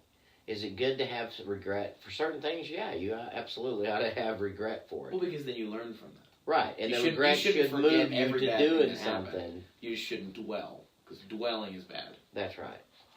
And shame would be worse, probably. Shame is not, I made a mistake, that's regret. Shame is, I am a mistake. Mm-hmm. So all I'll do is keep making mistakes, which is just sort of a circular stuck in a, in a path. It's not in the now, it's not in the real, because the truth is I may have been a mistake, even if you want to take that view. I may have been a mistake, but I'm here now and I can make it something different. Right. Because I'm living in the now. Right. How I came about on this world or whatever happened to me as a child or the opportunities that I screwed up and butchered through my negligence or alcoholism or whatever it is. Anyway, that isn't now. I have now. Yeah. Someone quoted a musical I used to be in, said, "Live while you can." Live while you can. Yeah. That'd be more like, live while you can. Well, it was actually a spoken Was it a line song? in the musical. Oh, it wasn't a song. So I pictured that. Well, it was a funny thing in the musical because it was a musical within a play, and the whole thing was that we couldn't actually tell what they said because someone made a big sound, so we heard "live while you can," so we didn't know if it was live or leave while you can. Mm-hmm. That was a big philosophical debate within the musical. Yeah. Both would be true, though. Right. You do want to leave when you can. Right. So. Well, he was talking about the idea, I guess, of marriage and who you're with, because yeah. when you're scared, should you leave while you can, or should you, you have to live, you have to stay in the moment and live while you can. That's a much broader topic. Right, that is. I do want to get into something more comfortable. What do I want to bring up first? Creepy, honestly, if you would have finished your... So we're talking about negative and positive, and we were talking about is nostalgia negative. Yeah. Obviously, the word was created to be defining what seems clearly. Really, that was really the first usage of it. Yes, that was when it was created. Like in World War I? The word was created in 1680. Oh, wow. No, it was a little before America. Yeah. Or, I guess, the United States. But, I don't even know what you did there. I'm so challenged from history and geography. So, you know what the word sublime means, right? Sublime. It's when you put a lime underwater. You sub the lime. It's like a No, it means like subtle, right? Like hard to detect. I don't know if that's one. Is this a test? No. Sublime. It's like a... It's subtle. It's like a negative beauty, is what it is. Oh, okay. Well, I'm way off. Like the beautifully monstrous, I guess. Oh, it's sublime. That's so sublime. It's the other side of it. I wanted to throw up, but now I realize I'm just very turned on. Like that? Like the little fish man movie thing? Was he sublime? Because I just found him grotesque. But maybe he was sublime. I can't find the... Okay, so... Yeah, it's basically like...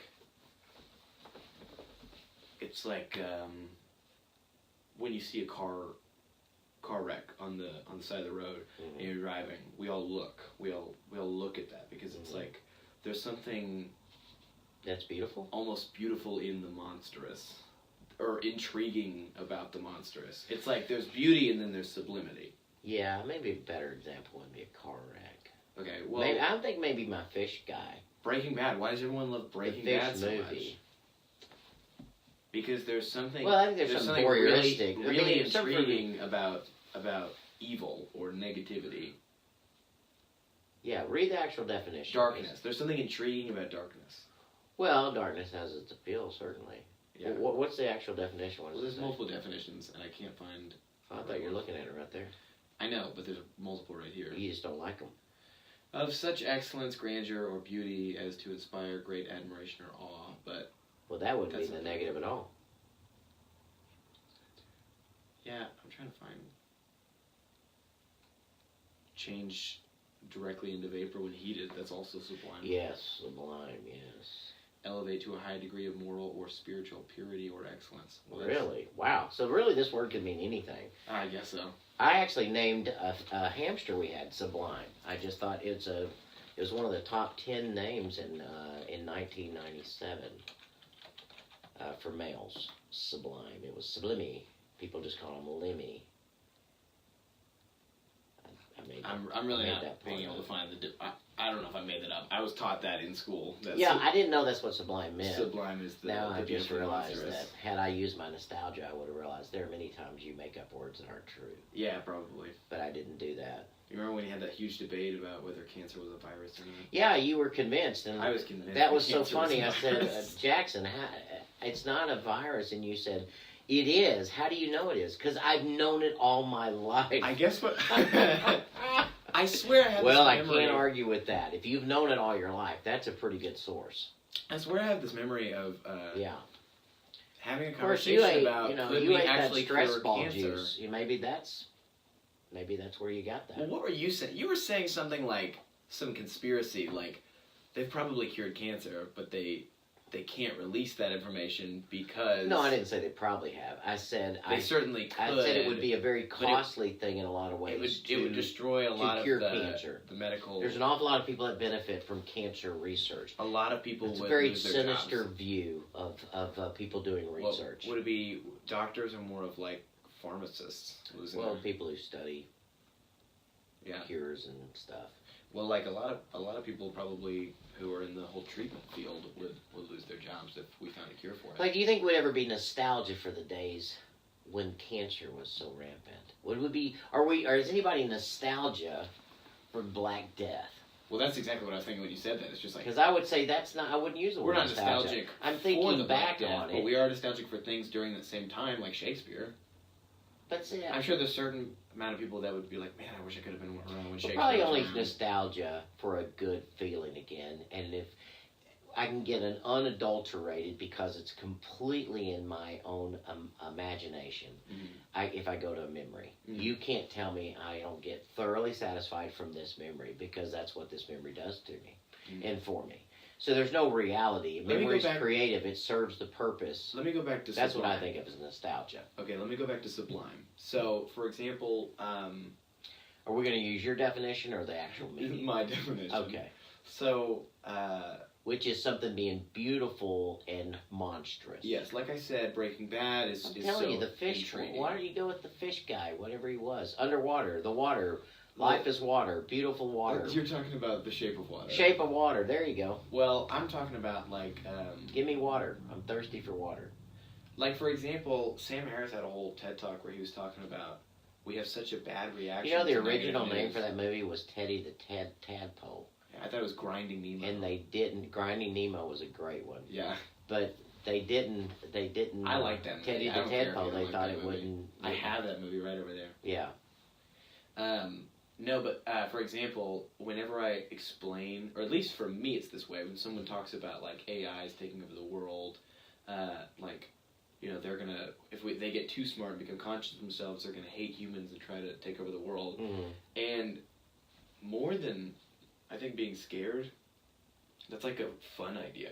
Like, it's like, oh, that's like cool. Well, maybe, it's cool to talk about. Maybe we are, like on Westworld, maybe we are actually the latest version of AI. What I'm talking about is there's we just don't know it. What I'm talking about is there's this negativity that's almost intriguingly beautiful. Like, when people talk about negative things, like, I wrote down, like, why is, like, when you're younger, why is cursing or drinking or doing these things we're not allowed to do so intriguing? What's so beautiful about the darkness?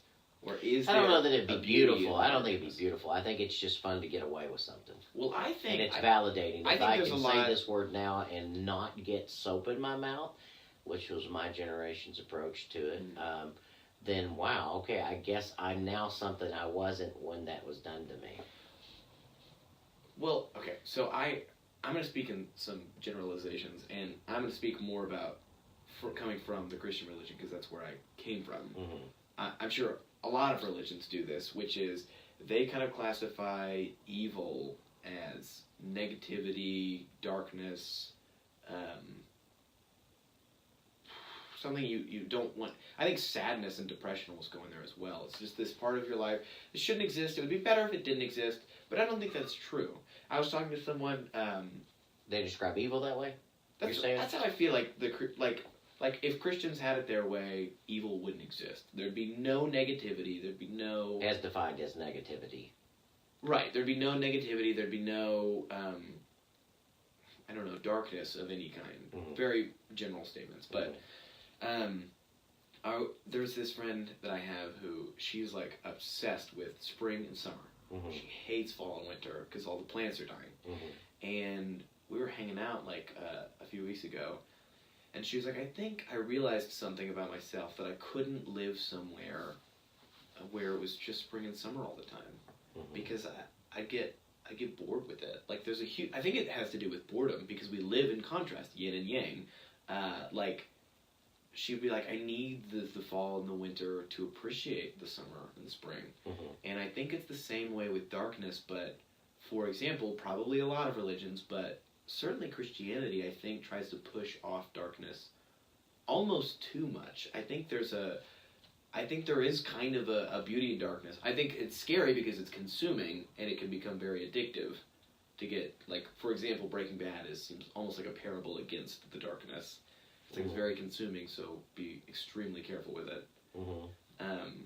But, like, you know, I think there's, like, I enjoy sad movies as much as I enjoy happy movies because I kind of enjoy feeling emotions, and I don't think that we should just block out emotions. I don't think that we should just try to stop from ever feeling sad or ever feeling angry.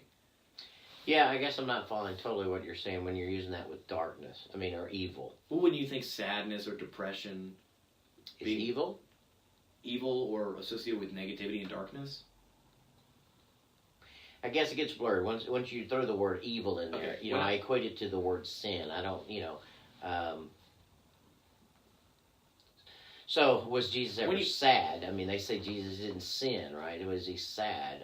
You know, looking over Jerusalem. I don't think in the scripture it does that. I think that's something that is just what people have done. themselves. Morphed it later. Because there's the verse that says, you know, there's a time to weep and a time to mourn and a time to dance. There's a time for everything under heaven.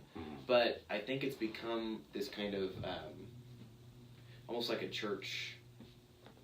Well, maybe it's become a little bit more just about being, you know, the cult of happiness, or you know, right. But there's a time for sadness and anger, and I think that gets forgotten.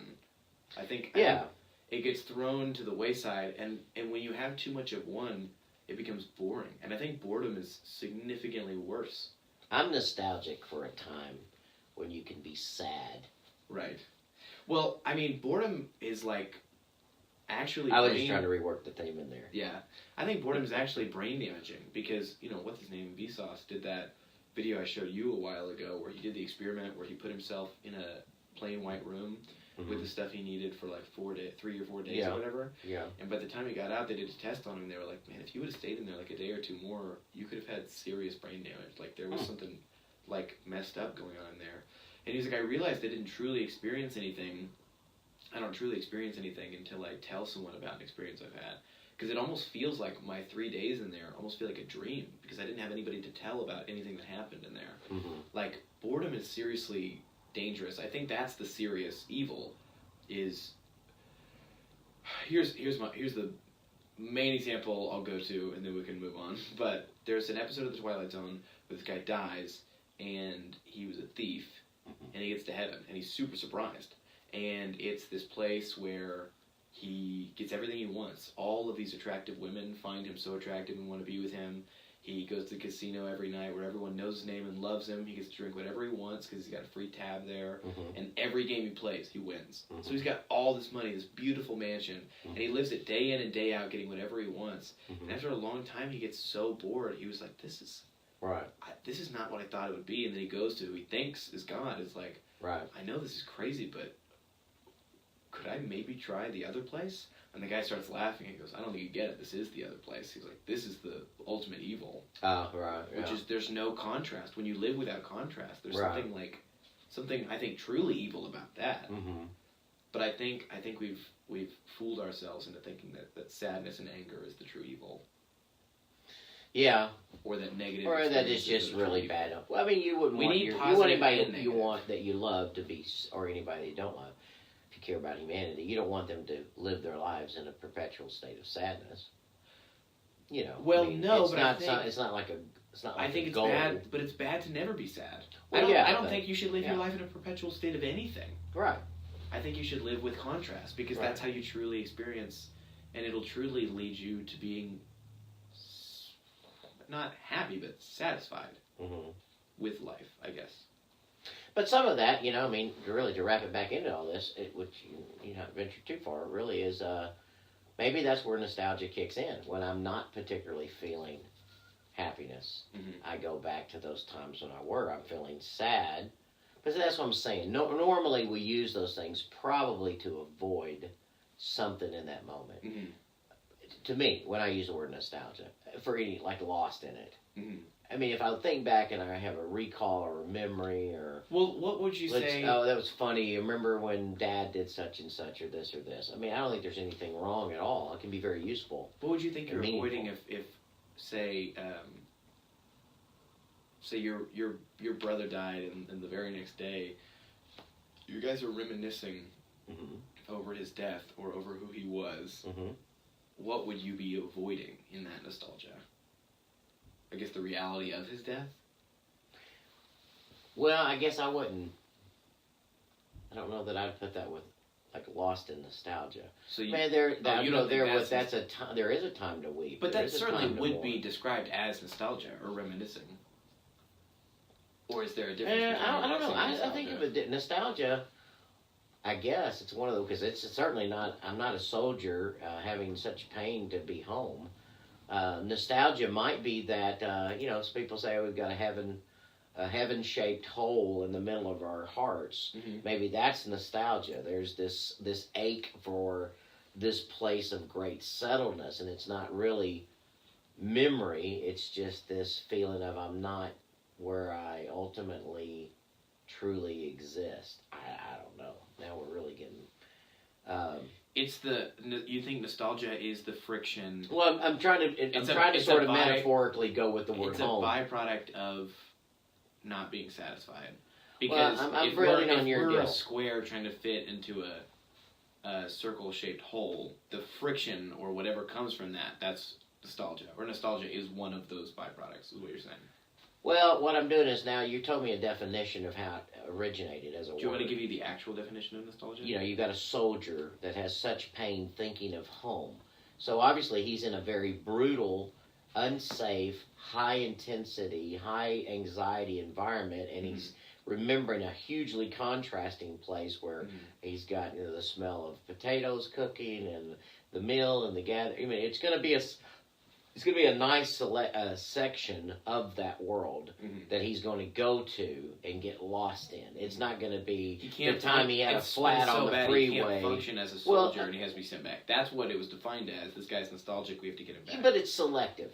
So it's this homey thing. It's really more metaphorical for a great place. So that's what I did was maybe nostalgia ultimately is not really about this soldier thinking about his front porch in Kalamazoo, where it's springtime and everything's It's great. about the way he felt during It's that about, time. I'm very far away from the tension of now this is a peaceful, serene I'm upset place. now. When was I happy? This is a happy serene, great parade. Everything was great. It was sunset. The colors were beautiful. I watched a crane go there and the frogs. That's where it gets weird, where it's almost like two different definitions. So that's escapism, and even for that soldier, he did not want to live in the present, and it became so strong. And that may have been absolutely not a choice at that point. Like his immune system and everything else, and may have just adrenal glands or whatever. It may have just shut down to the point that it wasn't like him being rebellious to his commanding officers. Like his body's just exhausted. It's just shot. It's almost like there's two types of nostalgia, because there's that I'm unhappy now. When was I happy? Think of things from that time. But there's also this, I guess, new version of it, which is like me getting a record player, because that's not me saying I'm unhappy now. When was I happy? Because I wasn't happy during a time that I had a record player, because I didn't live during the time of record players. So it's almost like I'm unhappy, and I look at other people's happiness and say, why were they happy? Well, he had a record player.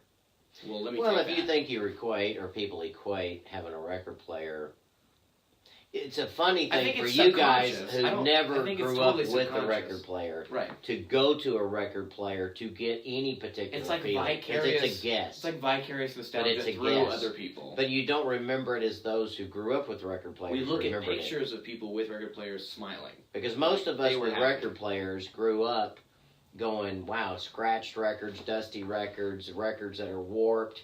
You got to replace the needle. Oh, this sounds all hissy and weird. I'm not saying you couldn't, but you'd have to pay pretty high end. There are different kinds of turntables. But for most people to really invest, sound accessible in an affordable way to the regular home market, that was a pretty expensive endeavor if you really were greatly discerning.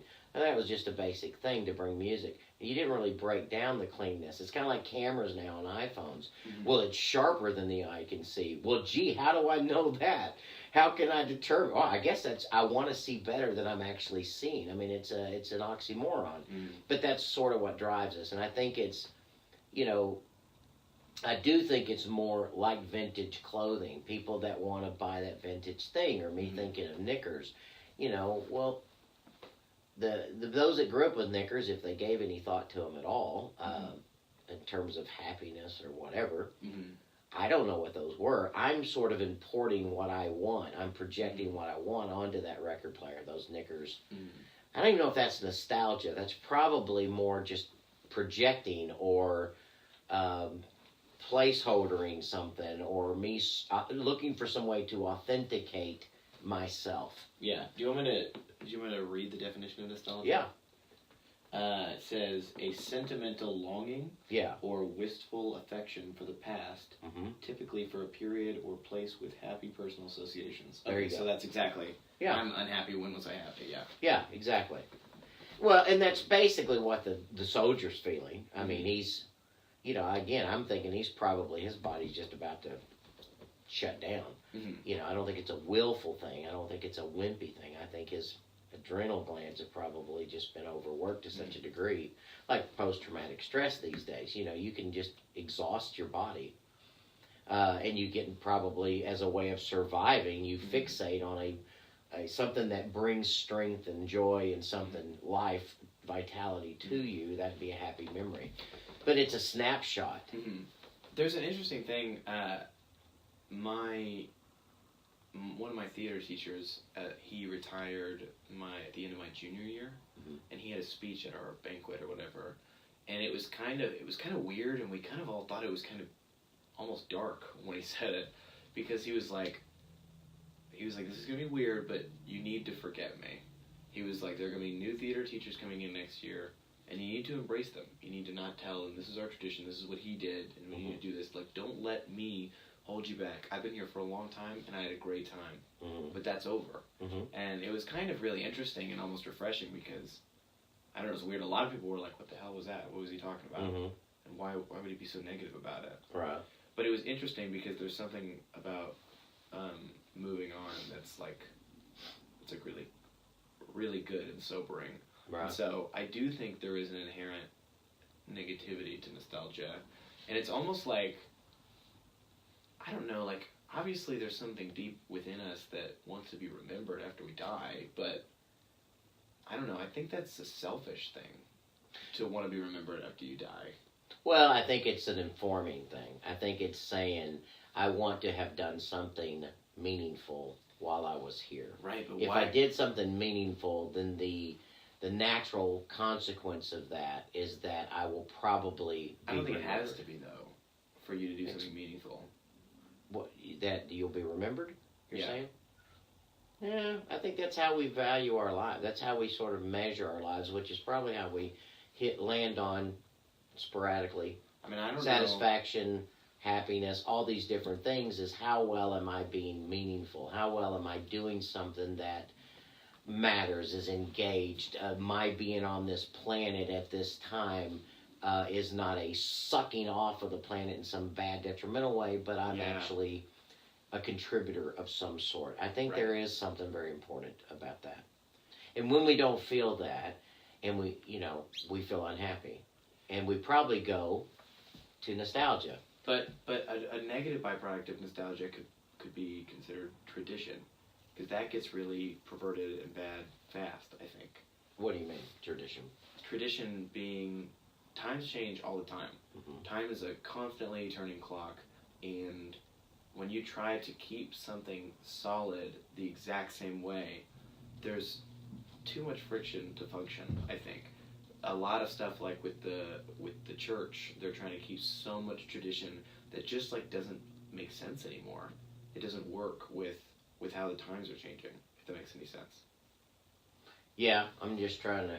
That's almost a problem with religion in general, which is they've come up with such specific rules that worked when they created these rules, but then times change, and we're like, why does your Bible, or why does it say this? And they're like, well, that's how it was. Like, yeah, but it's so obviously not that way. Wouldn't you agree that that's not okay? Well, yeah, I guess I would agree that that's not okay. It's like, right, but you're sticking to this tradition. It's like you've written something in stone, and stone doesn't work with time changing, you know? Part of that's You can't There's a evolve. fundamental. You can't evolve if you're stuck in the past. Yeah, sort of that thing is. That's a bigger discussion. Like if you remove it off of religion for a second, put it to the United States. Constitution is the Constitutions that was written by guys that never lived in our situation 200 years ago. What role does it play? It's our guiding document. Right. I mean, so is it a living document? In other words, just as they created and came up with something, it was greatly inspired and this wonderful snapshot, shaft of light coming from heaven to sort of go, dude, these guys really happened onto some timeless truths. Well, yeah, and you can honor that. In honoring that, though, it's hard to find a specific timeless truth, though. Mainly timeless truths. Well, this is why incredibly vague. This is why I would suppose many people would argue, don't get too stuck on that 200 and something year old document. Use it. Do what they did the same way. Where we're not throwing the baby out with bathwater, we're taking those same guiding principles, we're factoring in as they did the chaos and things of their world to figure out a way to go forward. As far as I can tell, and as far as I've learned, they did a pretty good job of making it, obviously amendable to be able to evolve with time. Well, that's some way when you go with the simple things. 10 Commandments be another example. I mean, are any of those commandments detrimental to the existence of life? Do not commit adultery. That's probably always a pretty good thing to stay away from. Right. Do not kill. Well, that's a pretty good guiding principle. It's right. probably ideal to not kill for the survival of man, for people feeling safe beside this person. Right. Because I know this principle, generally I'm assuming guides him, so I don't have to worry that I'm going to get stabbed while I'm ordering a burger. But only in vague generalities, though, because then you get into... Well, in guiding principles, I wouldn't say generalities vague. I would say that those... Well, it says do not kill, I think the better you can keep it in broad strokes, the better it is. Because if you can live with broad strokes, then you're bringing your own accountability to life. That's what a functioning human being is. Well, that's a child has to have everything spelled out. You walk here, grab that, hold it for this long. I think that's a huge thing about religion in general is well, when religion or anything gets specifics. Well, yeah, people are when they so go too specific, with ambiguity. You kill the individual. And I think you prevent the flow of love and the Spirit of God and all kinds of stuff. Well, I think religion sprouted from paint by number. I think religion sprouted from people. Like the world happened, obviously, however it happened, and a lot of humans didn't understand that or know exactly what was going on, and people weren't okay with that. They're like, we can't sleep at night. We need to know exactly why this happened and how this happened, and who created the universe and what's going on. And so all of these religions sprouted out. They were like, this is how it happened. This is what happened, and this is what happened. Here's the book for it. And that's kind of... It'd be interesting, though, if it really was that way early on. Yeah, I don't know. I wonder. I don't know that people were as angst about that in those formal terms. I think they were probably... I think those things probably more... it probably this thing got added, this thing to this thing to this thing, and then maybe afterwards people started... I don't know. I mean, not that somebody didn't want to... But it was probably more specific. Cain killing Abel. He doesn't look... That's probably not good. But specific rules are like they prevent tolerance almost, I think. Well, yeah, you go into like from a biblical standpoint. I don't know if this truth's done in research, but I've heard people talk about it, reference it many times. So keep the Sabbath holy. Well, not many people really do that anymore. That was even Jesus was like, "This is you're getting too specific on it." Like, yeah, it seemed to be that way. They're like, "You can't be working." He's like, "We need food. You're way like right. Like this religion has been the death of you. Like you would rather starve." Well, his point was you're getting way stuck on specifics. Well, and you flipped it. The Sabbath was created for man. Right. Man wasn't created for the Sabbath. Right. It's like, gee, Sabbath is so dominant. I got to create somebody that'll keep it. It was the man was here, and Sabbath was created for man. Right. I mean, so it's a very different thing. And that you're right. When any kind of thought, whether it's political or religious, gets to be that oppressive on you, as opposed to general guiding principles. Yeah. Then I think, it can be dangerous. Because then you get those that are right and those that are wrong. And nobody knows who's right or wrong, but you just live as if you do. Right. And it's a bad thing. I'm nostalgic for the times when we don't do that. Right. See, I Well, I just think thing back in. Religion scares me because I've been raised in a religious environment, and it's like we're all happy and smiley until one of our specifics gets toyed with, and we become these weird creatures that I don't recognize with things like for example, homosexuality. Like we, first of all, I mean, there's many different. I haven't read all of them, so I shouldn't even be talking about it. But there's many different things it says in the Bible about it, and we have just made this so specific. Like this is like according to Christians is such a negative. Honestly, I don't know. Like I don't know that, but Christians. Not that I'm not a Christian, but there are people that will get so stuck on it being a negative that they, I don't know, that they can't even, I don't know, properly associate with homosexuals, I guess. Does that make sense? Like they'll be nice and proper because we're supposed to be nice, but like at the end of the day, they'll always be like, man, that's too bad. They're doing such a bad thing or whatever. Yeah. Like there was one time, and obviously I'm speaking in generalities, and I'm going to say again, because there's always exceptions, many exceptions, but like when I was younger, I remember it was a conversation I had with you where Billy Joel wrote that song, Only the Good Die Young or whatever. Right. And, you know, it's basically F Catholicism because this girl won't sleep with him. And I was like, that's too bad that we won't be seeing Billy Joel up in heaven. That was a pretty big statement that I made. Yeah. And you were like, I don't know that we know that, man. And I was like, but yeah, I would assume we don't. Right. No, I don't. I was like, but he's obviously going against this or whatever. Well, those are big topics, you know. I mean, but that was me being a product of these specifics and being raised on these specifics. Well, and you have to factor in specifics. I mean, but I think it's probably better to let each person sort of figure out those things than it is to go carte blanche. It's always dangerous to say, well, this is what God says. And I think that's why a lot of people struggle with, and I would make a distinction of Christianity versus religion. Right. Not that you can't be a religious Christian. You certainly can. You can be religious about anything.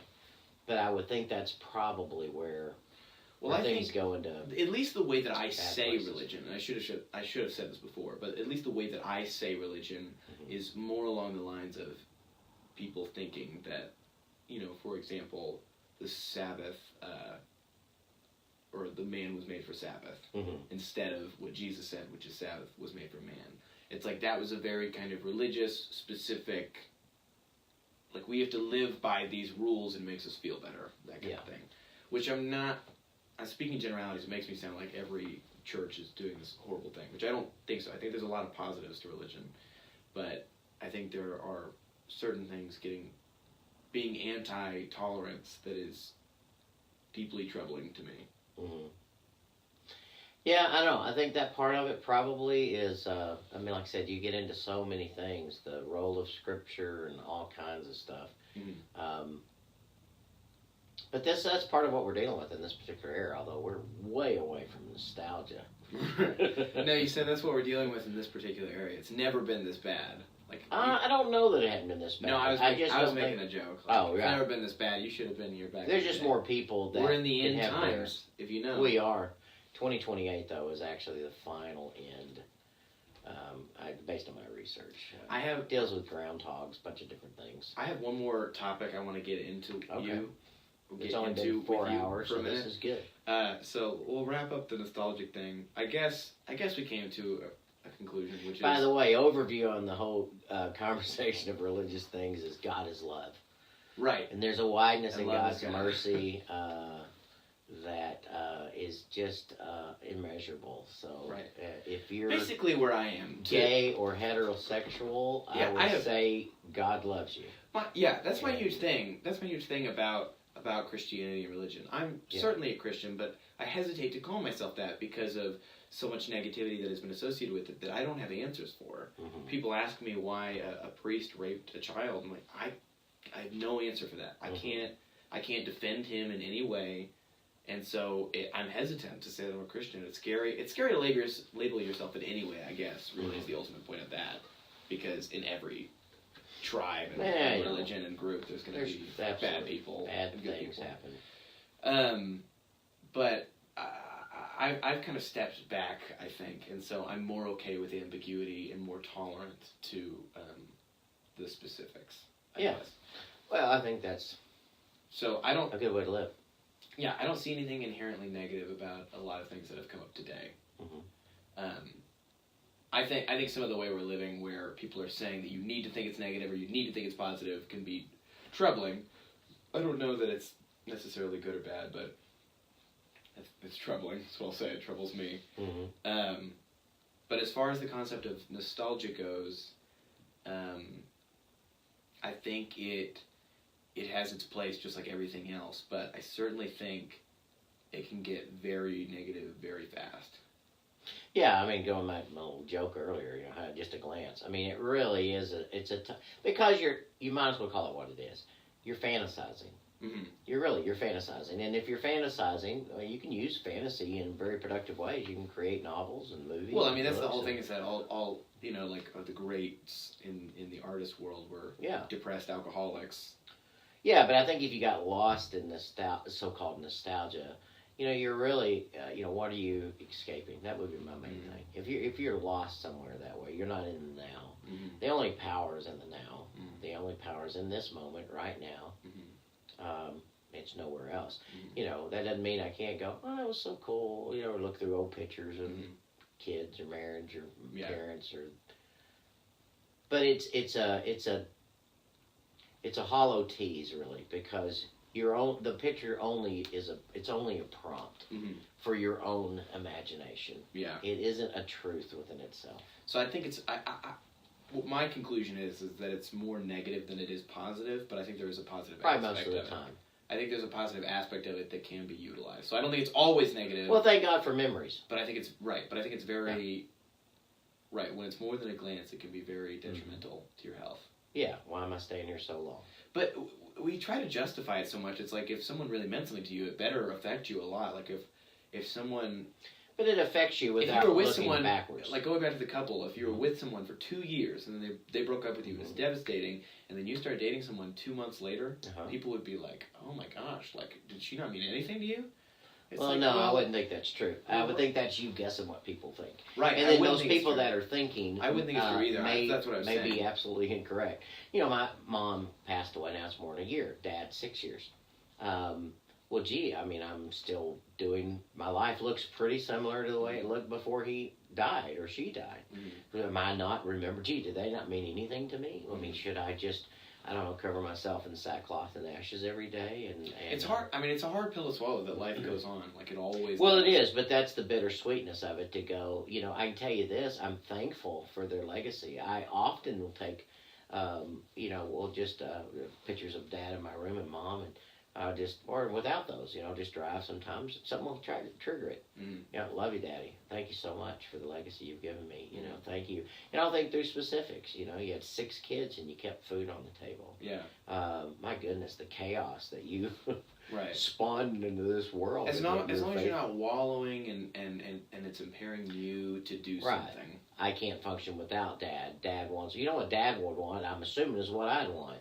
And that is for my kids to do well. And be great, functional, individual human beings. So now, just as I came through this world, they came through me in one sense. They had to get here somehow. But that's where probably the connection stops in terms of any obligation.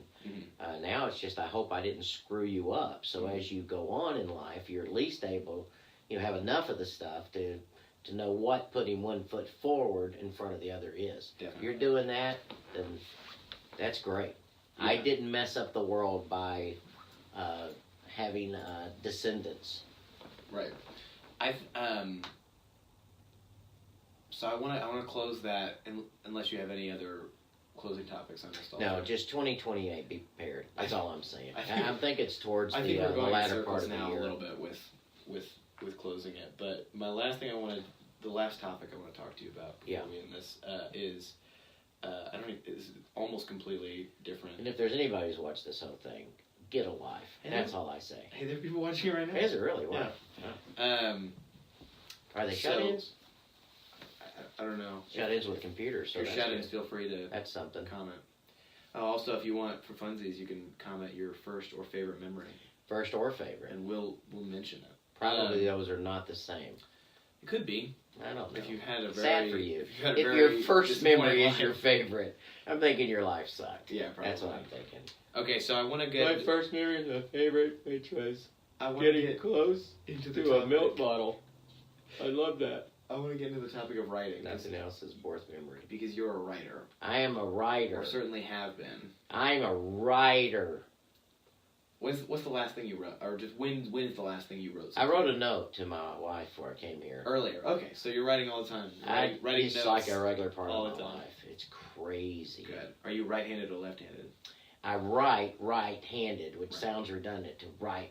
It's the correct. But I do. Yeah. I'm working on a thing right now that I'm actually thinking of calling it Soul Feast. Yeah. And it's things for your soul, just kind of little reflections, thoughts. Mm-hmm. So that's what I'm working on right now. Okay, cool. So you are currently writing. Currently writing. Well, not currently. But... Well, I have a few specific questions. First, like what is or has been your inspiration to write? Like what made you to decide to start writing? It doesn't have to be like what person or writer inspired you. It could have just been an idea or a thought that you had. What kind of propelled you? I felt like to a large degree, I felt like I had to. There was sort of an itch, It's like what makes you scratch yourself. It's like you had something that you really felt like you needed to share. Yeah, different things. I don't feel that constantly, Mm-hmm. but I do feel.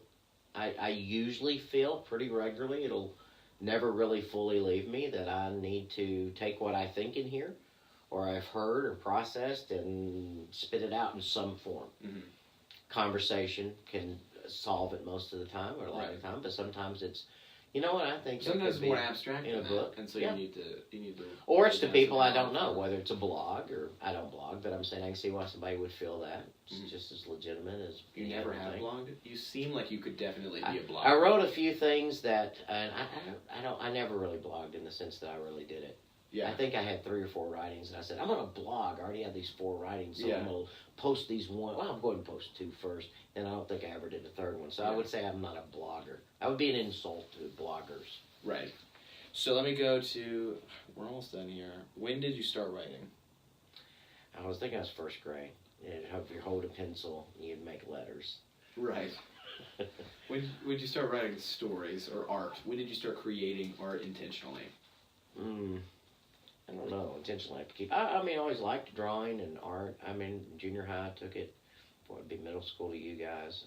What would be your first independent project that you made, regardless of what something? First memorable thing that I did was for a school speech class. We all had to come up with a little skit with 3 or 4 other people. And was that at Lincoln Junior High? And I did. It was junior high. So I think I was 7th grade. Coach Willis's class speech, and I remember.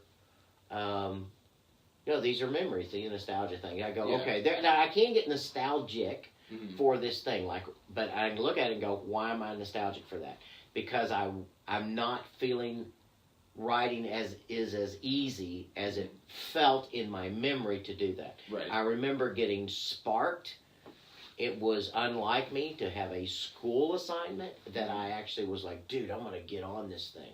But it was creating I think it was 5 or 7 minute presentation that you would do with a group for speech class. For a lot of people, they hated speech. They didn't want to get there. I didn't choose to like speech. I just sort of did. It was very exciting to work on this. And I remember I created this radio broadcast, and it was WEED or something like weed. I didn't do weed or anything, particularly at that time, 7th grade.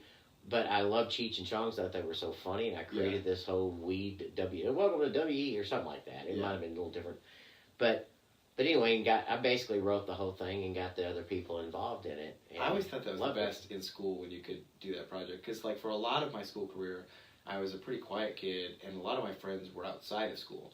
So when you do a project, I get to really like show who I was, and they'd see that, and I was like the quiet kid who made really good videos. And so well, you live in your head, I guess, enough to where here's permission to get this out, and not even it's required. Mm-hmm. You know, I mean, there was this just natural excitement that kind of came forth with it, and then I remember writing some simple songs. Mm-hmm. It was just my way. I remember writing a song. It's stupid. It's a lousy song, but talking about all this about life and the world. You know, it's like what's this world about? That's all I need to know. Did we get here by ourselves? Did someone run the show? Yeah. That's all. You know, is there more to life than only just existing? Could this world be a result of some atomic misting? Mm-hmm. I need to know. Well, that way I wrote that. It was a thought inside. Yeah. That was probably 14, 15. It was an angst. But so I'm saying it was a natural thing. At a certain point, it became natural to sort of try to sort out and figure out my world and my thoughts through writing. Yeah. As opposed to, I want to be a writer. There's a lot of things, like going back to the people needing to live with specifics, that like we just can't truly understand or figure out. And I think that's where art comes in. It's things beyond words that are way more abstract that we're trying to express, or like almost a way of like verbally processing it. Like we have to write it down to figure it out ourselves. Yeah, absolutely. There's very much that. I mean, you know, there's a cliche that says the teacher gets more out of a lesson than the student. Well, if you're doing it right, they should, you know, because this is sort of my fascination. I'm going to spend 4 hours toying with this and researching and asking questions for what will be a 20, 30-minute presentation to you all. Definitely. There's an awful lot of stuff that didn't get into what I'm teaching you guys, and y'all probably don't want to hear it. Right. But I'm glad for that opportunity to have done all that and had sort of an excuse. Well, it's kind of like I feel like I'm in a workshop trying to recreate a feeling that I had, or almost like I have a jar and I'm trying to capture a feeling that I currently have. Mm-hmm. So I used to, in high school all the time, or my early years, like freshman and sophomore year, I wrote a whole musical based on the fact that anytime I would have a crush on a girl, or I'd get my heart broken, I would immediately write a song about it. And so there was a song about like every girl that I'd been involved with in any way. Right. And so it's just like I was so emotional, and I would have all these feelings. It almost felt like my guitar was like this jar that I would have, and when I had this feeling, I would try to put it in a jar, and that was the song. Mm-hmm. And so, like when I had those feelings, I kind of noticed if I ever tried to talk about it, I became the boy who cried wolf to my friends and like my parents and stuff, and I'd tell them about this girl and stuff. They'd be like, "Oh, of course, another girl," and I never got satisfaction out of that because I'm like, "You don't understand. You don't get my feeling." Right. And so then I'd write a song, and they'd be like, "Man, that really made me feel something." And so I pulled something out of them by being able to create it in art. It's more abstract and therefore work through it. More relatable. You work through it. You had a beginning and an end, and I can show it to someone. Right. It's beyond words. Yeah. What you didn't really want a discussion. You wanted to. I wanted them to understand how I feel. Yeah. Right. So now I had a format, a haiku, a song, a poem, a book, whatever, in which I've explored this topic fully. Which I mean, that's what I think art is well, and that's kind of Jordan Peterson's whole thing about getting order out of chaos. Mm-hmm. You know, you've got this chaos in your mind, these feelings I have for this person, and what all happened. He's one of the people that I think truly is able to articulate the power of stories. Yeah. Well, it is, and stories are important. If you don't listen to Jordan Peterson, you should. Yeah. And what's most personal is usually most universal. So, I mean, we're drawn to and appreciate those people that do that journey themselves. Now some people, they like that in a fictional, like a Harry Potter thing. Mm-hmm. Some of it want it in a first person, like an autobiography kind of thing. But it's still the same thing. Somebody's put together a story of a life, or of a season in a life, or of here's my time as president, or whatever it is. You know, so... Anyway, that's good. So it's a place where they're nostalgic about an experience. I think there's something specific and interesting. And then they can bring something forth into the now. Yeah, I think there's something specifically interesting about writing as far as narratives. Like when being books or shows or movies or whatever, when they have characters involved. Right. And I think it's interesting because as far as, at least for me, I take a piece of myself to create each character. Well, certainly. Even if it's a negative character, I take a negative kind of piece of me to create. Right. And so I did this short film recently that I kind of put together in a really short amount of time. I wrote it in like 3 days. Mm-hmm. But before that, I spent 1.5 years writing this whole screenplay.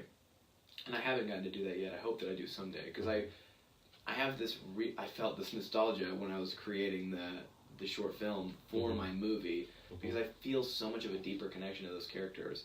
And I kind of like thought about the characters individually, like as real people. Like I just thought about them, like, man, I miss them, and I really want to I really want to fully realize them one day. I want to see them on a screen. Like, well, I think you have to.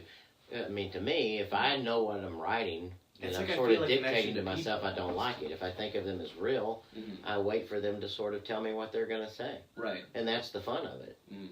Well, there's certainly. I mean, I get to edit what they say. Right. There's a lot of times hopefully wisely, but. Right. There's a lot of times when I'm writing and I have a basic idea of how the story's going to go, and as I create the characters, I'm like, oh, I have to fix something because this doesn't make any sense. This character wouldn't do this. Yeah, and people, they become real people, and I'm like, that's out of character. Yeah, and some people, sculptors, would say, how did you do that? I just go where the rock wants me to go. I mean, people think they're being, trying to be artistic. No, I think they really are. They're in the zone in the moment. Right. And they're just following it as they're going. Yeah. Here's what I think. A friend of mine, Jerry, does metal sculpture. And I said, do you kind of plan it out? And he said, no, I just sort of start working with stuff. See kind of where the metal wants to go and what it wants to do. That's a truly beautiful form of art. Like, yeah. That's really like driving with your headlights off. Like, yeah. You're just kind of going for it. But that's in the moment. You know, and I think there's great value that people bring into your own life and bring to others' lives when you're in the moment. And that's why I say nostalgia can be a deadly deal. If nostalgia trips you into the moment in a way that's more intense, because it's more intentional, then that's a very good use of it. Well, a good way to tie these two subjects together is you always, as a writer, you always have to keep writing because you're only as good as your last performance or your last project, because you can get too stuck on one thing, like a one-hit wonder or something. Like you create something and you're so proud of it, you're like, I'll never make anything that good again. So you just don't. I mean, I or that was so me. What else is there? Right. So you get stuck. Well, you better find something. You get stuck on this one thing, like nostalgia. You get kind of trapped in this one moment and this one feeling. That's right. It's death. Right. I mean, I wrote a musical my sophomore year of high school that was, 3 or 4 years ago, and I wrote my very first song that I'd written since then, like 2 weeks ago. Like, it's been 4 years since I've really felt like, because every time I would try to write a song since then, I'd be like, this is shit, and then I wouldn't finish it. I would try to write one, but I don't care about the song. It's not as good as what I used to be able to do. Right. And so I wouldn't do it anymore. No, the inner critic, I mean, that and that's sort of not really in the now either. That's sort of some comparisons value or something. It's to be able to ignore the inner critic and just be in the now. Yeah, absolutely. It is criticism. Yep, absolutely. Certainly premature criticism. Well, for those that are curious and just want to plan ahead for the 2028, I do have some links on my website, which is DieFull. Where you can go buy like a few gallons of water. You're going to die just like everybody else, but you want to have had some good food. It's called what? DieFull. DieFull. DieFull.com. What kind of food is there? Just whatever. There's lots of choices. It's not like comes themed, in a powder. like apocalyptic themed? Well, I do. I have different things like, different little topics in each of the barrels. Yeah. Like one of them's like, I so don't want this. You have like finger food that's like actual. There's like finger foods. There's like what the heck. That's one of the buckets. What the heck. What the heck. I throw in some sweet stuff. I throw in some meat. I put liver. Just to. What the I heck? shouldn't have said that. Yeah. But all together, it's kind of a neat thing. There's another one, and this comes in a Slurpee. Right. Which is like cold some chills. Lotion in I'm the getting basket cold chills, and that's how you want to go out. But the point is, no matter which meal you do, have plenty of them around because you want to die full. Right. Everyone's going to die in 2028. How'd you feel about this podcast? Well, the first 2 hours I liked. The second 3, I was questionable. But coming down into these final 4, I'm feeling like... How do you feel about... I probably ought to shave. Do you feel like you really learned anything about nostalgia? I'm going to have to think back on that. What's your book about? Do you get that? Yeah, I do get it. This is about 1 inch thick, and it was just perfect for a coaster. No, I didn't know if we'd end up doing this. This is a book I found in an estate sale, Light from Many Lamps. It's a collection of just a bunch of people's writings and things, but it's pretty interesting. There was a cat picture in the middle of that. That's right. That's a cat picture. Is that your bookmark? This is a cat that I'm thinking about getting. It's a wild cat, I think. It's a wild cat. Yeah. No one will come get it at the rescue center, and I'm thinking maybe. Because it's a murderer. Yeah, exactly. So I don't know. So it's a collection of what? Does it have anything to do with nostalgia? Did you bring Not it really. I was hoping it would, but No, it was you done brought it, in didn't talk about 1951, which is not really that long ago. Mm-hmm. But it's like different happiness and the enjoyment of living is one whole section. Then faith and inner calm's a whole section, and courage in the conquest of fear, confidence and achievement, personality and relationship to others. Well, I certainly think there's a connection in love and nostalgia, which is, I mean, like I collect comic books, as you can see on that wall. Well, here's contentment in later years. It is magnificent to grow old if one keeps young. Well, you probably won't stay young if you're lost in nostalgia. Right. Well, for example, what I was saying about comic books is, to me, collecting old comic books is like collecting old famous newspapers. Like having, for example, like that issue right there is the issue that one of the main characters of Spider-Man, Gwen Stacy, died. That's the issue that she died, and that was one of the original printings. That killed me, by the way. To me, that's like having a New York Times copy of them putting on, like, you know, the World Trade Center was destroyed, you know, like like holding something that was on the shelf. So that's a piece of during that nostalgia. time.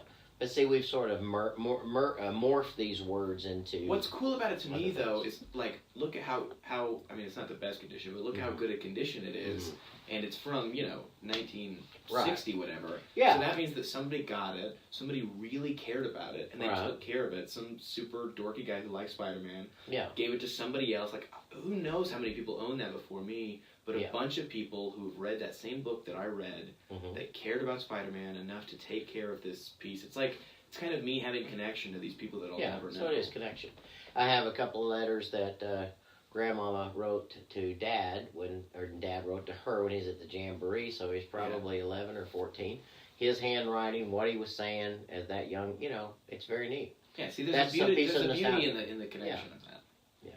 Connection between people that I have not and probably will never know. Right. Well, and you'll never know them as that, because they're that. You can just get a little peek in it. Right.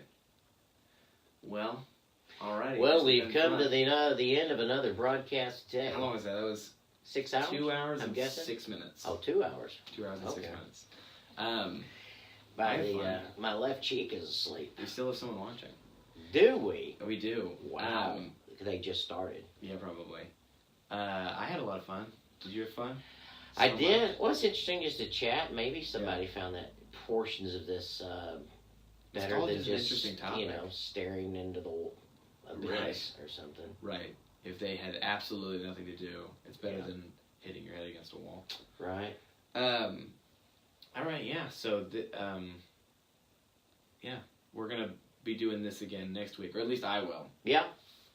Be doing this again next week. I don't know if you'll be my guest or somebody else. You know, yeah, right. It's your show, bro. Right. It's all me. It's all you. You're a control freak. I mean, I'm saying you're guiding the ship. I didn't mean control freak. That was overstated.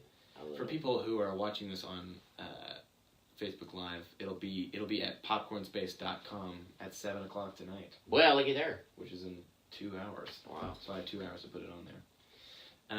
So if you really want to fill your weekend with things that you hope no one asks, hey, what'd you do this weekend?